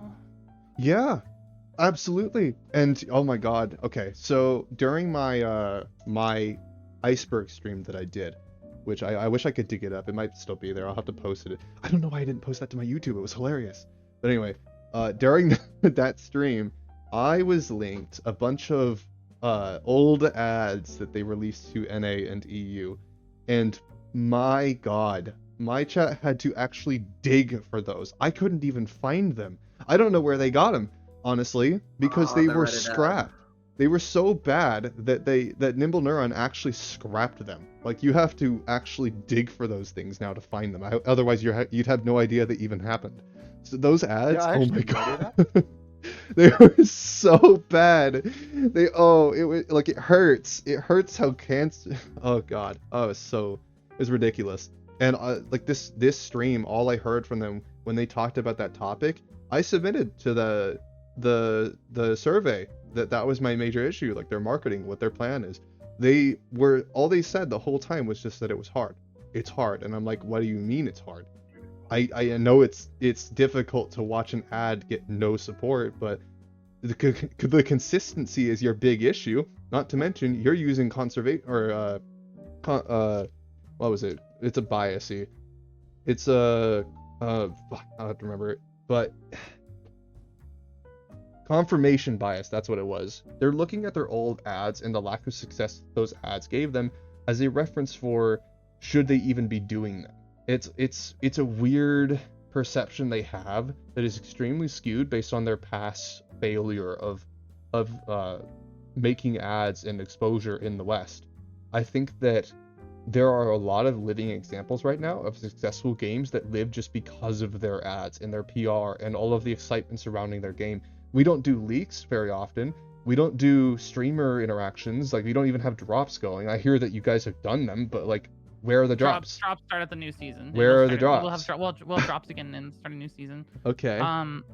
But like, yeah, I mean, my biggest gripe is like their attempts for advertising here in like North America and stuff is just like getting a streamer that plays like League of Legends or TFT or something, and then coming and streaming this game for a couple hours, which like sure is okay to some degree, but like it has a very bad conversion rate. It doesn't bring a whole lot of people over, and it costs a ton of money too.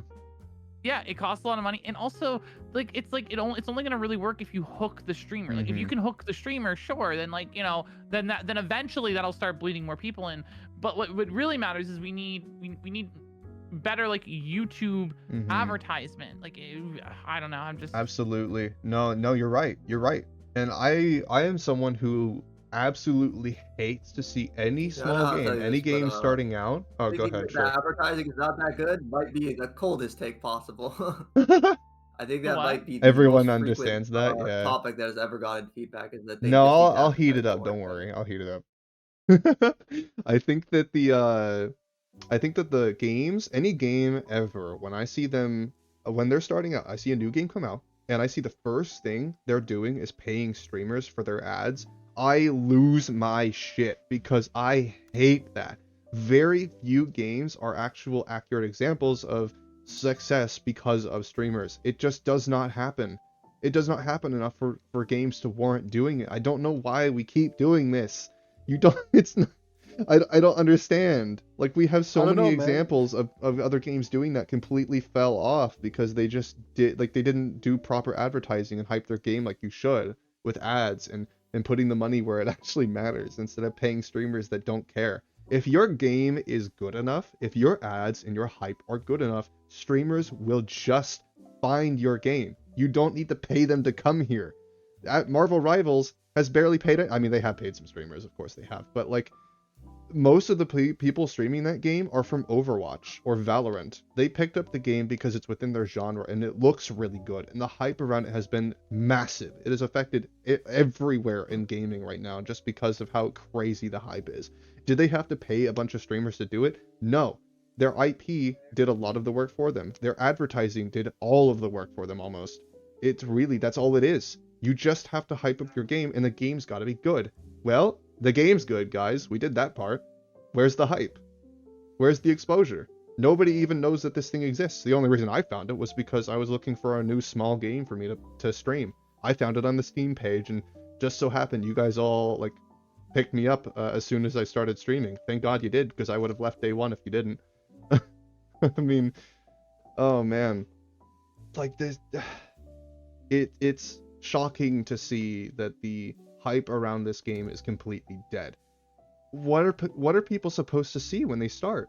I mean, I'm just lucky because I'm a streamer. I found people immediately. Community found me, and they picked me up, and I was immediately thrown into all of this stuff, and I started doing podcasts. But I'm content creator. How many people are new players that have no idea what, like, where the communities are? They're going to pick up the game, they're going to play it, they're going to get bashed in until level 30 where they can actually start playing against other players, but turns out to actually be worse than playing against bots, and then they leave because there's no incentive for them to stay. Yeah, I think probably one of the most befuddling parts about the new player experience is why they haven't stopped making bot games mandatory for people yet. Yeah, I saw I think the machine learning they're trying to do for them. 100 times that, like, just don't make the bot games mandatory for people. Like, you can queue bots on your own if you want to play bot games, so there's no reason to make people be forced to play bot games. And if you select that you're new, then you just have to play like 100 bot games before you can play with somebody, unless you do it with somebody. Yeah, Reese's Puffs mentioned it too, like where he's had people that joined Herbs that didn't know about the community hub or anything like that, because it's not pushed at all. You have to actually like have people invite you to them, and that's just kind of how it is. But you know, they could show support and interaction with the people who are like trying to support their game. You know, is that the community is heavily Discord based. Like, we have Extremely. a pretty rich Discord community, but like, if you don't use Discord that much, or you don't just like join the Discord, then I mean, there's no way to know. And this is about like the podcast right now is about the only public space for people to openly talk about stuff like this. There's not really anybody else producing content on the game that actually supports conversation like this directly with the community. You know? It's shocking to me, honestly. This game is so community focused. Like, the biggest reason it has so much staying power is just because of the community, because of the friends and the streamers and, you know, the events that get you excited. And if Nimble Neuron were able to support the community just indirectly by pushing these things, it literally does not hurt them at all. It doesn't. It does not hurt to have a community manager. Just like show support for your Discord groups. Show support for your streamers by, you know, giving them more drops. I was an advocate for 24/7 drops, and they don't even need to do anything crazy. It can be like 500 egg coins. How many people in chat would just take 500 egg coins for watching Athena for 30 minutes? You definitely would. Don't lie to me. You're going to watch her for 30 minutes anyway. Like, free things? Why would you not want that? It just increases interaction. I remember when I could use 8 coins. It just increases interaction. They lose nothing for doing things like that. And it shows that they care, too. It only just makes them look better. Like, why would they not do that? I mean, I don't know why they wouldn't do that.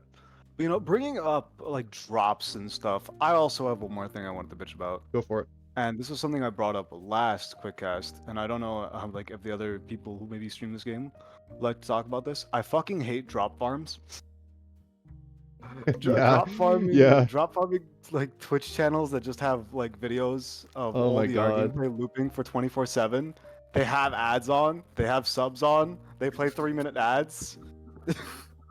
I think everyone could agree. Those things are the fucking bane to my existence and to every existence. Because Okay, they eat okay. up like, It, like it I don't know. no. I agree 100% with you. I dislike them mostly because it frustrates me when I will like look at the Twitch views and they're getting more Twitch views than some of our other like You know how content much that creators, pisses me and I'm off? like, man, it's so unfair. Like I'm thankful that like I don't have to experience it. I'm usually always in like the top Mm-hmm. viewpoints, but there's a lot of really good like streamers that I like to see and I like to want to Yeah. see above, and then there's like this just replay of nothing playing, and it has more viewers, and it's like, okay, Yeah. well, that doesn't look good. I don't like That that. that is like it is the most frustrating and infuriating thing in this entire community, I would say. And it's not even the fault I of the won't community. name It's never names, been the fault of the community. but I raided off to someone else, and I was like interacting, and then I realized the community was completely dead, and this person had like 50, 60, and I'm like, what? It's just a rerun. There's literally nothing going on here. They're not even here. They have their they're probably asleep. They have their PC just running this shit. Why? Why is that a thing? Why are we doing this? It's free money, that's why. And It's free money. Those types of people have like 6 Twitch but accounts those named people like could be insert watching our drops. streams instead, and they're watching reruns. They Because just they're want not their drops. watching. It's because they're not watching. They just have it on just to get the thing. But They just have it it's just on. I don't know. It just bothers me because Oh it's my just, god. I don't Nah, know. Other people absolutely. deserve it. Absolutely. Like for the viewers, for the people who just want their drops, it's great for them. For everyone who's behind the fucking monitor and actually wants entertainment, it'll piss you off. Yeah, no, it makes me so mad because I'm very community oriented as a content creator. My whole thing is that I'm very social, very community oriented, very personality based, you know? It's less about the game and more about the people I know and the interactions I have, you know? Like, I don't care how good your game is. If the community is incredible, I can play a shit game and still have a lot of fun if I'm with a bunch of friends and we're having shenanigans, you know? It really does not matter to me. It's more about the community. That's why I'm still here. Because you guys have been insanely awesome, you know? But it sucks to see that there's creators that are drop farming with rerun streams. I've only been here a month and it pisses me off. Oh my god. Like that I just wanted to bring that up off drops because it is Yeah. infuriating as fuck to be a No, creator it's and do so that shit. stupid. I understand like the arguments against drops and why we don't have them. I get it, but you know, it's just something that comes as a cost for doing drop streams. We just need to basically boycott that. That's just more on the community. I don't know. Yep. Man. But are there any other topics that you wanted to bring up? Well, let's see. I don't know. Are there any present issues you guys have, or at least what are your thoughts on the PR system? It sounds like you guys are just kind of on my side when it comes to we need more like interaction from Nimble Neuron with streamers. They don't need to pay streamers. We don't need that program shit. Just talk about it. Just be supportive from the sidelines. Basically, just let us know. Just give us a few crumbs. Give us something, some sign that you know we're here. You like what we're doing. You support us. You love that we're like having fun with your game. You're interacting with your community. We're keeping things alive. Just let us know that you care. Like, it feels like you don't, and that's just the thing. And I know that's not true, because if they didn't care, they would have given up the game already. Oh, man. Like, they wouldn't be trying so hard if they didn't care. Just give us a sign. Like, and I'm going to be completely honest with all of you right now. As a new creator, as someone who is trying to find his place on Twitch and make content on YouTube and get somewhere, you know, this is my full-time job, but I don't really make anything from it right now, and hopefully at some point I can get there. I have almost zero incentive to actually continue playing this game. I probably can find a lot more success drama baiting on Overwatch or Genshin than I could from playing this game. I'm choosing to play it because of the community and because I want to see it grow. This game is genuinely interesting. but there's just no incentive from the developer to stay here. There's no incentive to really, you know, like all I see on YouTube too is like there's these really good creators, these really passionate creators make videos on these really good topics, and they're actually really high effort videos, and then they get like nothing. They get nothing because like they just go nowhere. Nobody nobody supports them. The Nimble Neuron doesn't care either. Apparently, I've been told too that Nimble Neuron just wants creators to make like character guides or like game guides and things like that. Supposedly, it's a rumor I've heard, but I'm not entirely sure that is true.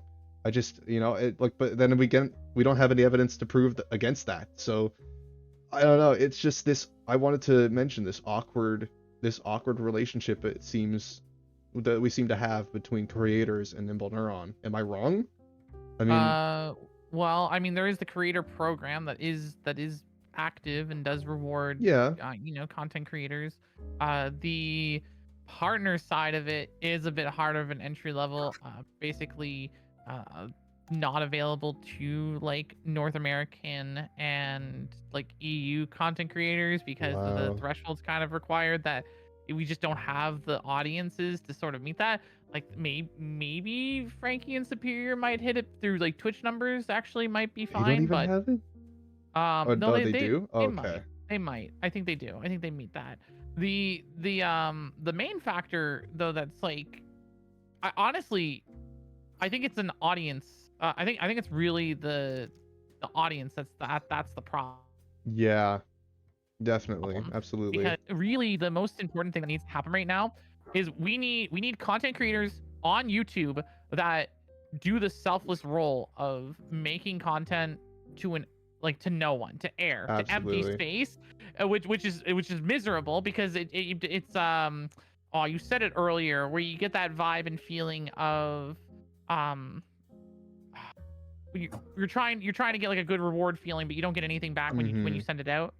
Well, you don't get it as a content creator here. So Yeah. like I've made good quality videos that get 100 views, and it's Yeah. like, okay, well, like why should I make more videos? But I need to. Everyone needs Yeah, to, because absolutely. eventually people will watch it. It's just if Nimble Neuron would actually push some of this content more, or just do something, just say anything that just kind of supports your content creators in some way. Just show your creators that you care, and that probably is enough. If Daddy Neuron gives us a little bit of incentive somehow, that the creators, you know, we know that you're not getting any views on these, you know, there's not a big return, but we still want you to do it, that sort of thing. If they just appreciate that we're making this content, it gives you enough incentive that way to continue doing it. It's a little bit of a motivation for the creators, you know. That doesn't hurt them to do. It takes one message. It takes one like, hey, we support you type thing. I don't know. Like, is that not too much to ask? Like, man. And you know what? I'm gonna be doing these podcasts a lot, and I'm probably not gonna get a whole lot of attention on them. But you know what? We're doing great over here. You guys are having fun. So, and I'm having fun and talking to you guys and getting to know more about the community and probably make some friends. And you know, like at the end of the day, as a social creator, if I come away from this game making friends and having a group of people I love to be with, that's really all I care. That's really all I care about. Genuinely. I mean, if I can make a difference on this game, if I can start a wave and it turns out to be something crazy and this game blows up and we all have fun and do well, that is the, like, above all goal, honestly. Like, that's, if I can hit that, that's amazing. But obviously, I don't know. I don't expect it to get there, but, you know, Well, here's hoping we do, honestly. yeah, I'm sorry. I'm gonna pass the ball to Ivan and Clips here in a second, Sure. but I just, one final thing I want to say about this YouTube stuff is that right now the biggest thing we need to do is we need to find a way to get the YouTube algorithm to start showing Eternal Return content. That's the biggest, because the community just doesn't know it exists. Yeah. I think that the ads would absolutely help that if they were starting to push the game a lot more through advertisements. It would help people go and look for the game, and our videos are the things that show up first, you know. And like, what are the things that actually you might be curious to know what I found when I started looking for the game. I'm literally like the best equipped to talk about it, actually. So here, I'll even give you a little insight. When I picked up Eternal Return off of Steam, I went over to YouTube to look at guides. I just searched the game. I didn't search up guides or anything specific. Athena and Grubs and Adratoma were the first people I saw on YouTube. I saw your character guides and your new player experience guides. Genuinely, like, of course you see the game and the official account, but you guys are actually the first ones I see. So that means that most people will probably be seeing your guides first. And what that means too is if you guys are continuously making content for the game, if Levi is making content and Adratoma is making content, you guys are all doing these things, Grubs, Athena, Ivan, those people will stick around, and eventually they might find the podcast, and it'll increase that interaction. It just creates this sense of a living community, living and breathing, and there's different parts, and we're all interconnected. And you know, people love that. That's why we play online games, guys. That's why we do all this stuff. We could play solo games, but the reason we pick the online games is because we interact with other people, right? That's the whole point. I mean, you're absolutely right. It is a pure shame to see the majority of the YouTube community like go, because I'm gonna be honest. I feel like it's Levi and Adriatoma were a big factor in, I want to say, like keeping this game alive for a good bit. Like Yeah. they really did help the game in a lot of ways, but that's my own personal opinion because those are the only two content creators that on YouTube that I actually watched. So Yeah, and I got Levi to come back and start talking to the community again because I had a conversation with him. He was super cool, by the way, and I'm glad that he helped me out with the podcast and stuff and connected me with some people. The connectivity between all the creators has been insane. I never expected this when I picked up the game, genuinely. I mean, if I can get Adratoma to hang out, that'd be super awesome. At some point I hope to get Levi to talk about some of this stuff and just try to, I really just want to bring back some kind of positivity. I just want to like get people excited about stuff again. If not the game, just the fact that we got new people that, you know, just share the passion. This is Eternal Return. We all love the game for some reason or another, but we also just love that everyone is so like super excited about stuff. We're doing community events and things, and those are things to get excited for, you know? And it helps to talk about them more, get people invited to other communities, create this connection. And if people, if Nimble Neuron sees that, that might inspire them to do some things about it, you know? It's just like there's a serious lack of connection between various different communities. I feel like a lot of people have just kind of been separated into their own little groups, and while we all play the game and like interact in some ways, it's like the interaction is pretty heavily limited if you really look at it. yeah, you don't want to bring up the clique conversation. The clique conversation. Oh god. You don't want to bring up the clique conversation. Oh no, I think it's don't. pronounced click, but Clique, same thing, man. Same But thing. you don't want to bring up that convo. No. No, Oh, I you're know you will obviously go not on a a click. spiral if I do. But I'm mainly bringing that up because I think Athena and Eclipse and I all know a few things about the cliques of this game. Oh yeah. I mean, I don't it's know a not whole in lot solos about it. anymore, so it could be worse. If you guys Yeah. want, we can save that for like some off-stream conversation so it doesn't spiral into something crazy. But because I would still love to hear about it since I have no idea what that is. But, you know, I should know about it. It would help me out. I mean, yeah. But yeah, we can save that for another time, sure. Let's see. I don't think there's anything else I really wanted to bring up. I mean, yeah, I guess that's just really the goal of the cast, is just these kinds of conversations, just to hear from the community and talk to you guys and bring the creators together. And I mean, of course, if we can come to ideas and like solutions for certain problems or stuff like that, ultimately, yeah, that is super cool if we can agree on stuff and like come to a solution. But the goal isn't obviously to find solutions. It's just a benefit if we do. Most of it is just to get an idea of where people are and have a conversation and hang out and talk about this stuff and things that we like and don't like. It's just a public space for that stuff. And I think that the casual environment of the podcast will create a much more welcoming community feel where everyone has a chance to speak, whether you're on the cast or not. Whether you miss this one, you can always be there for another one. There's always a chance for more, and it's going to be on my YouTube channel, and you guys are more than welcome to promote it as well, of course. I'm not going to stop you from streaming it too, you know, and talk about it.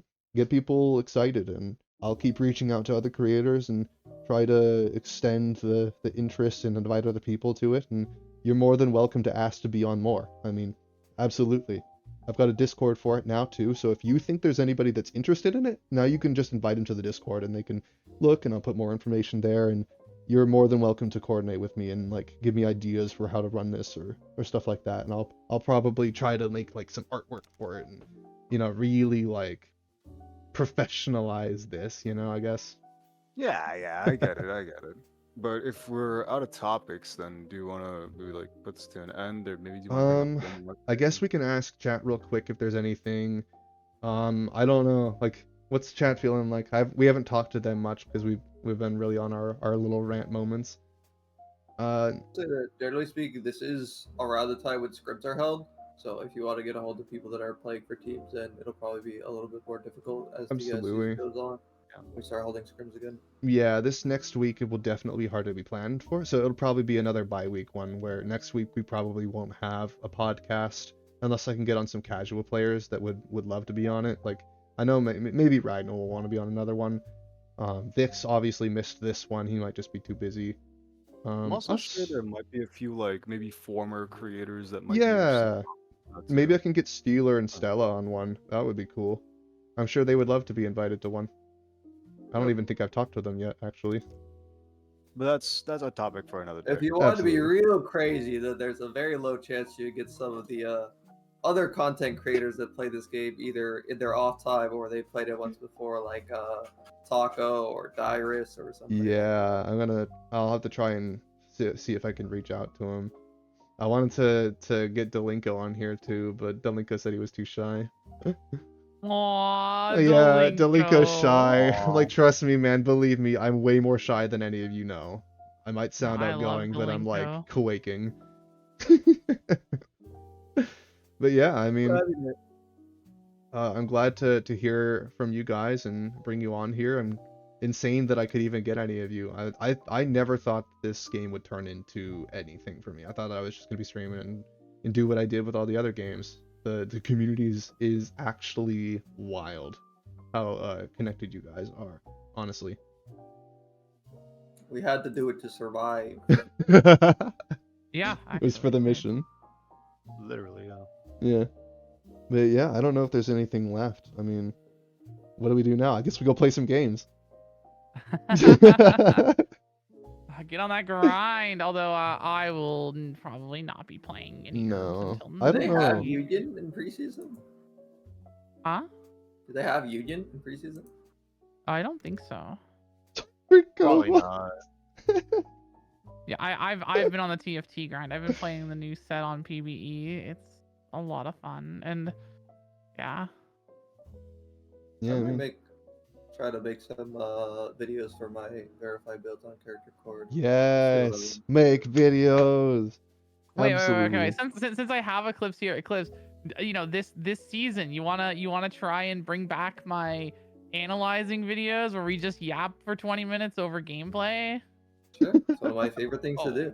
oh my Do it. gosh, firm handshake, let's Wait, go. I wanted to bring something up too. Yeah. What happened to patch Oh reviews? my Man, okay, god. wait, do you want me to bring back patch reviews? I I would will. fucking love that. I would happily yell at Yamada to get back into that. Oh my Okay, please, god. okay, that's my condition. You have to get Yamada back into it because that man is the wild card that is I mean, hilarious. do you guys I want to would do one love since to. we're all here? Yeah, yeah. See, that's what.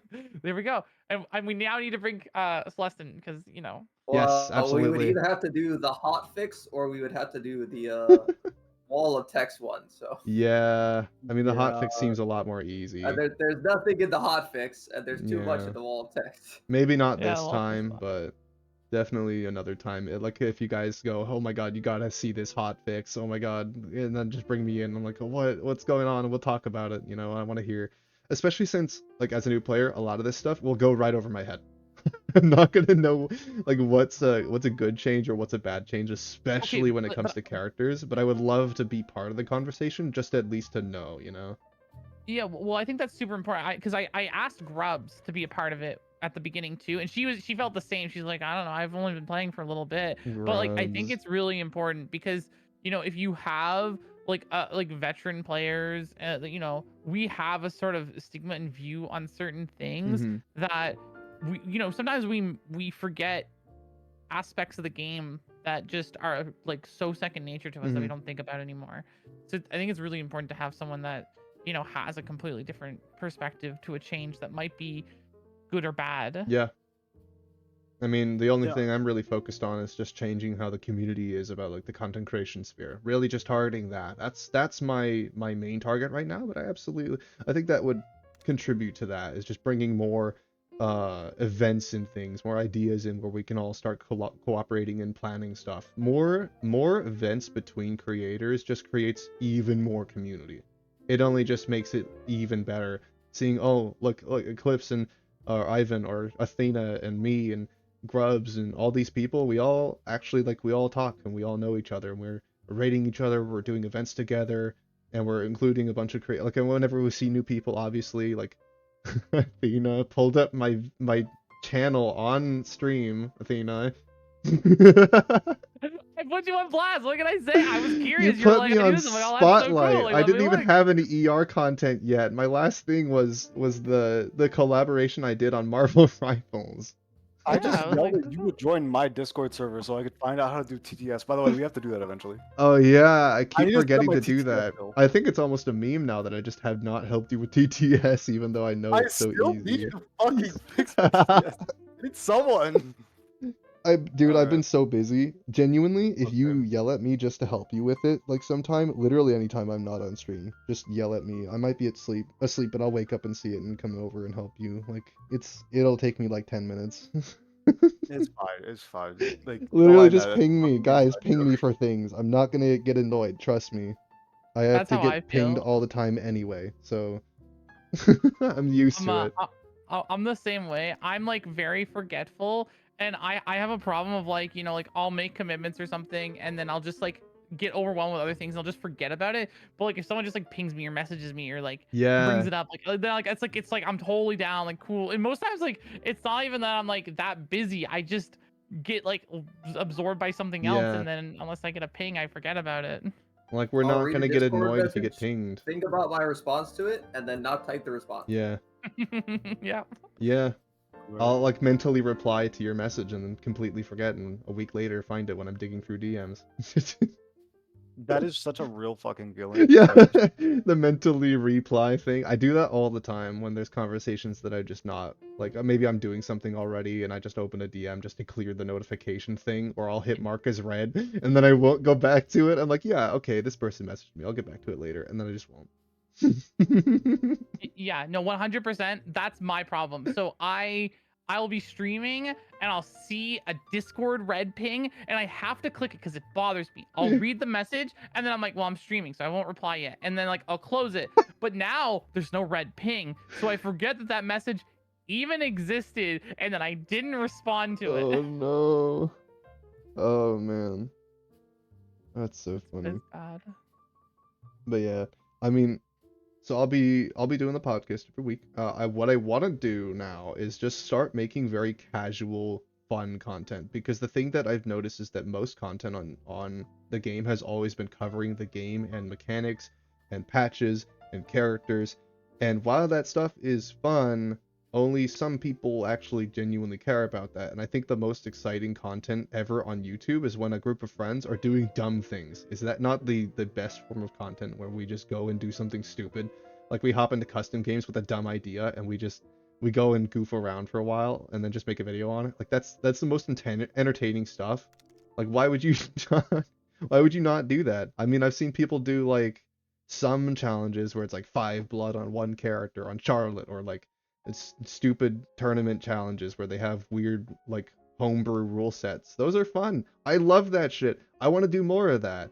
Like, I have one, I'll leak it a little bit, where I'm gonna do like a culinary challenge, kind of like where you have to go around the map and find certain items to make certain foods, and it's a competition to make those meals, and it's gonna be super oh, they fun. removed milk, so now it's harder. Oh yeah, no, I'm brewing some ideas with my community. I won't say too much because it's kind of a secret, but You can yeah, I mean, talk that's to just kind of the dumb things I'm making content on, because I think it's the most kind of the fun stuff to watch, you know? iHeartPie was the king of for fun custom game mode, so Yeah, you can maybe talk to him. absolutely. Like, I want to bring that back because those videos, I watched some of them. They're so funny. They're so funny. I love that content. We should do more of that. Light weapon customs. Absolutely. But yeah, no, it was Oh, fun man. talking. I think how long have we been going? Hour and For a like half, 2 hours. An hour and a half? About 2 Yeah, hours and a not half, bad. Yeah, about 2 hours. Yeah, that's about the length of the last one. Well, super cool. I mean, I'm down to like talk about anything you guys feel like you want to bring up, or we can close things out here. I mean, I have no topics. You guys? I really thought they were gonna nerf Phantom Jacket, but they say this thing is cool. Oh man. Yeah. Other than just random item reworks, I don't think there's anything else anyone wants to complain about. Yeah, not really. I mean, cause in the chat. Caw.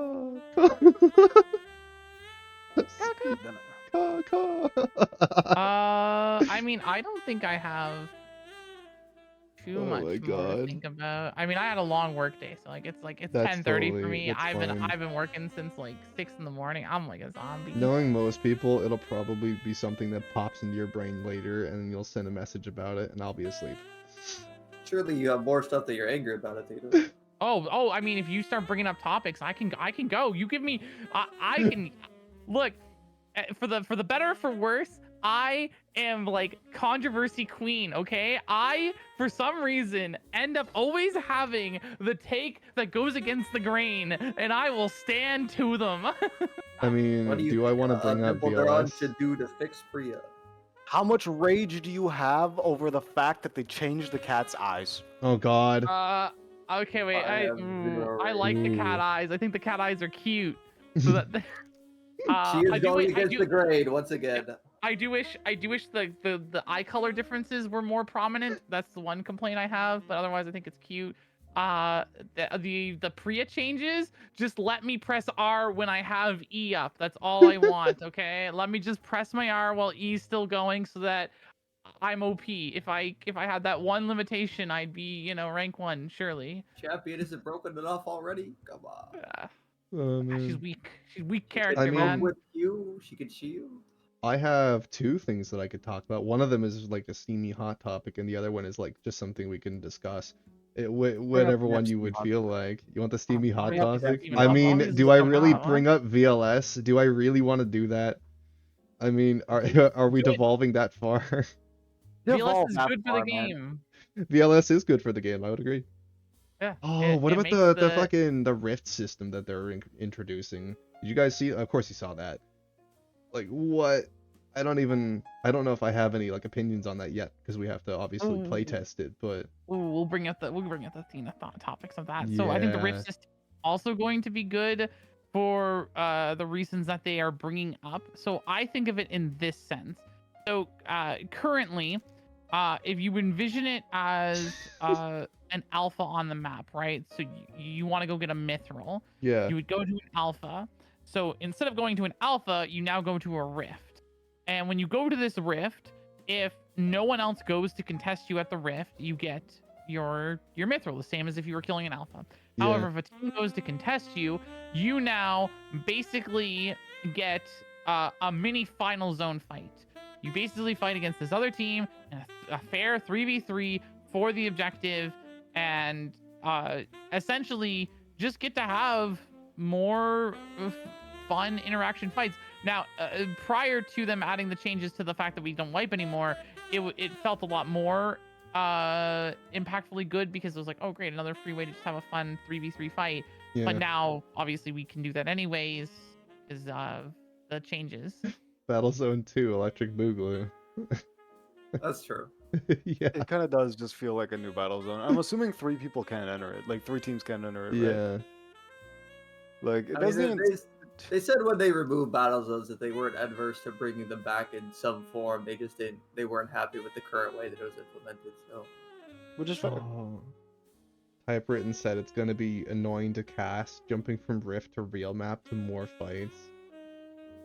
You know, I could It's see it. hard enough I could already. see it. Yeah. Wait a I second. saw during the last ERM, somebody was the caster looked at somebody that was VLSing, and then they switched to another viewpoint, and it was ultra zoomed in because of the VLS bug. Oh my god. I hope they fixed that bug, by the way. As a caster, They that did. shit They pisses did. me off. They Thank did God. fix it. But yeah, I mean, that was a pain. I mean, when it comes to like casting and camera operating, just having a good game sense really helps a lot with Yeah. it. But I mean, that just takes a lot of experience. And even like me, I still don't always capture everything. And I feel like I have a really good game sense to be able to like predict a lot of things Yeah. happening. I will say, going Oh, from you know fight what to I fight has was to be the most what I stressful was thing in wanting the to know world for as the a next caster. thing. Ragnall and I actually talked about it. I think even Ivan was like, we need more custom editor. We need a custom editor where we can actually like Yes. do fun things. Please. I am dying for a custom game editor where I can do weekly things with my community and do dumb Swamp Hunter. things. I need a rule set where I can turn off the game zones so that I can just have an open map 24/7 so I can do fun things with that. I need like a mode where I can crank up the HP and power scaling on one character so I can have 20 people fight one person and just watch how stupid it is. Just dumb things. It's so fun. Infinite Bike Sylvia, yes, please. Yeah, I mean, StarCraft and Warcraft were carried almost entirely by the Yeah. arcades for like a pretty long time. So They had separate games made just because of their game mode. yeah. All I'm saying is, if we get like a custom editor and eventually like something like that happens, I would love to do like custom like ER prop hunts. Yeah. Streamer prop collabs hunt. would go so hard. Like I remember when I saw the League of Legends prop hunts, but like it would be so hard to like transfer into herbs. I Guys, still think it would be so cool. what if we had weekly or monthly videos where we would come up with some ideas? We'd all get together, plan something, and then do some like stupid custom game stuff and make videos on that. Is that not That would like be- the most entertaining thing? Oh my that god. would be cool as fuck. It would be Pure so stream, fun. I'm lazy. I think one of the most ambitious custom games that I saw somebody try to do was they tried to do Eternal Return with proximity chat. Yeah, Oh my that was God. really cool. That was Passan did that. That Yeah. sounds hilarious. It was pretty The other thing funny. I think too that you guys are talking about like custom game mode stuff, but I also just want a better replay system that has like more dynamic camera work because Yeah. I want to be able to make like machinima and stuff. I literally want to make narrative short like machinima videos Yes. in ER. And the only way to currently do it is to do what Snipey does MMD. and use the MMDs. But I, unfortunately, it's my raccoon brain are incapable of learning such skills, so I have yet to do it. But if I did learn it, I would be definitely making very like 1 to 2 minute short story like Yeah, I videos mean- of just funny machinima. Snipey is like Hey, the man, as long most as they could accurate. just at least make the replays not crash. Yeah, That'd be good. that's Yeah. that's also, that would be helpful. I think Snipey is just the living, breathing example of like casual content does actually really work. It really does. Like who can hate that? It's so funny. Like ER shit posting is really funny. I don't use We've needed Twitter, more but I shit only do posters for because a of long Snipey. time. Yeah. I only visit Twitter because of Snipey. Oh no, man. The Miku memes that I got on my Twitter is like is what keeps me coming back to Twitter. Not gonna lie. Oh yeah, no, they're But funny. I think with that, I think all the topics have been ran through, right? Yep. I think the custom game is really my last one. But it just kind of gives you an idea of the kind of content wave that I'm trying to hopefully work towards, and having you guys in on it would be a massive, massive, massive help. Yeah, no, I'm here. Said it before, I'm always open. Totally. But yeah, I think that's I've run out of ideas, guys. my head empty. I think that's about it. I mean, let me know what you guys are hoping to see with more podcasts. If there's anybody on Athena's side that wants to see more content like this, obviously I'll be doing a lot of discussions. Hopefully I'll bring Athena into a lot more panels because she has some steaming hot takes. We all love to see it. And hopefully Athena will get around to making her caster tier list sometime. Because your What? chat I'm- seems absolutely bonkers insane to see that. Man, I do not like making tier lists. Tier lists in like, okay, actually, can I wrap this up with a Yes. story? So I did a subathon at one point, and one of the subathon goals was to make a tier list. And I was like, okay, cool. I'm just gonna make a tier list. It's pretty simple, pretty easy. And I got so much flack for a very for fun tier list of my opinions. And I'm like, I just can't. I no matter what I pick, it's a war zone when you do tier lists. I can't. The best way to piss people off is to make a tier list. Yeah. But it's Yep. so funny. Oh man. But yeah, I think that wraps things up. What do we? I think that's yeah. I think that's it. I think we're fine there. Works for me. Everybody's ready to disperse, and we can call it. Yeah, everyone raid.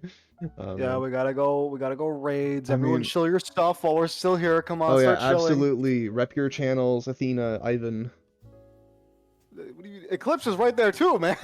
and Eclipse. Eclipse, do you stream? I stream. Oh shit, my bad. From time to time. My bad. Hey, just a pro player. He's my boy like that. Best VOD reviewer on the planet. Well, hey, Show my some love, bad. goddamn. I'm sorry. Rep your Yeah, channels, this then. Here you man go. tried to steal my business when I was doing coaching. He come in here, he's selling his coaching, and I'm like, what the heck?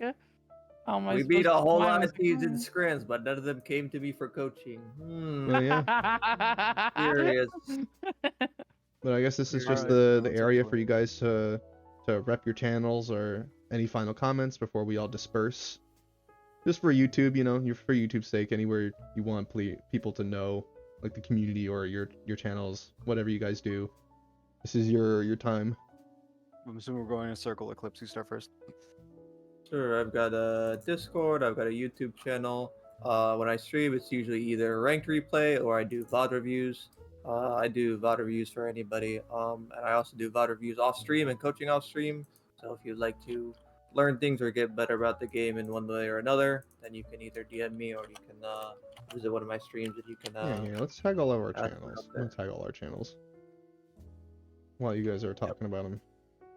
What's your you know, Twitch, Eclipse? Is it just Oh yeah, it is just Eclipsed. My bad, man.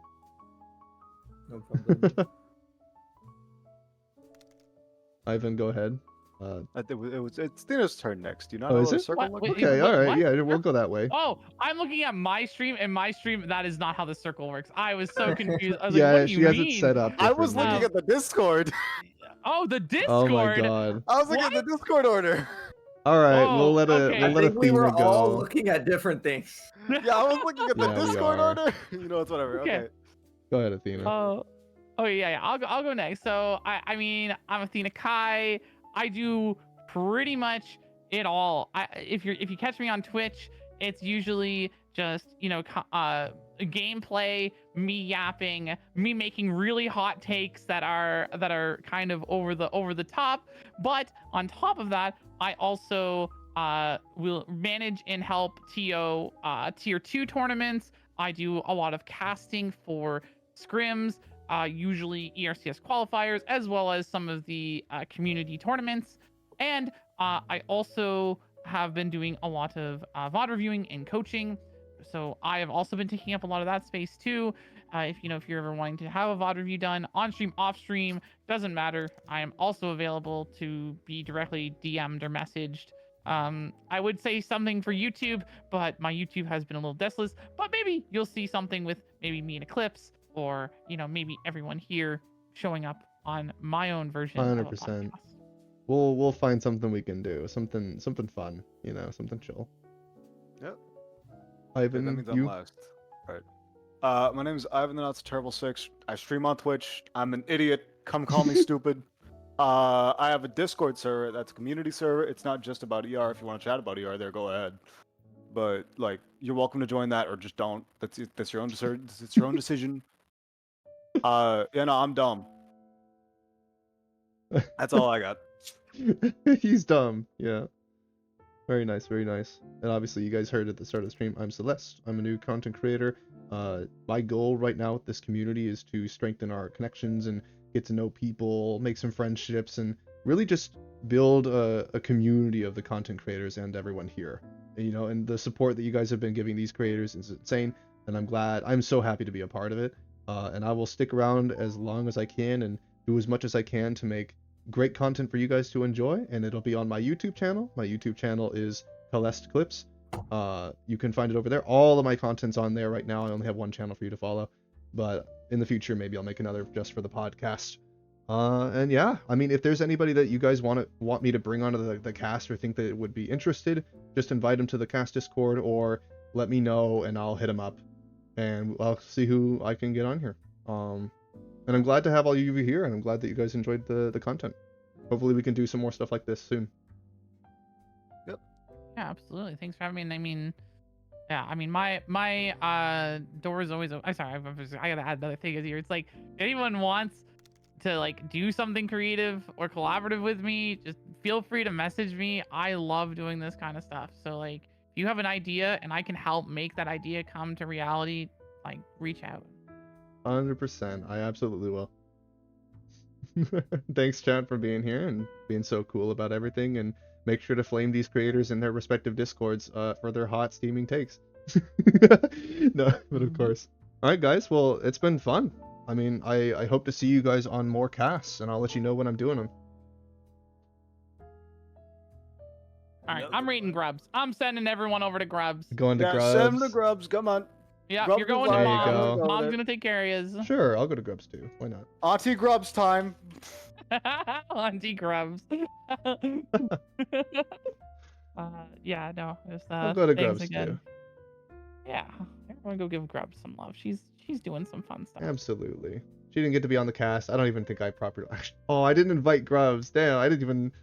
I didn't even invite her. I gotta just DM her. invite her the Hey, next bro. time. Yeah, I'll invite her to the next one. We gotta get her in the Yeah, she's gonna podcast start Discord. thinking you hate her, bro. Be real. Oh, am I not even following her? I'm such a bad friend. Oh my god. Bro, I'm a what the terrible fuck? creator.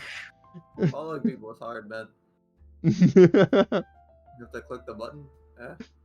There we Have to go. click the button, find their channel, like be real. Yeah, it's annoying, I know. Alright, I got it. Well, I'll Alright. see you guys around. I'll probably be back live in a second for anybody else wanting to stick around on my side. And we'll do some norms or something. Yep. But yeah, have a good night, everyone. Bye. Good Alright. night, everybody. Alright, is it over? Bye-bye. Is it over? Can I It see is. my family now? Yeah, you're free. Thanks for inviting me. Have a good night, everybody. Yeah, Thanks for being Eclipse. here. We should chat. I might be getting a new job next week, so we'll have to figure it out around that. But Yeah, we'll figure it out. Yeah, shoot me a heck message. yeah. Okay. Okay, bye. Bye. Ivan, you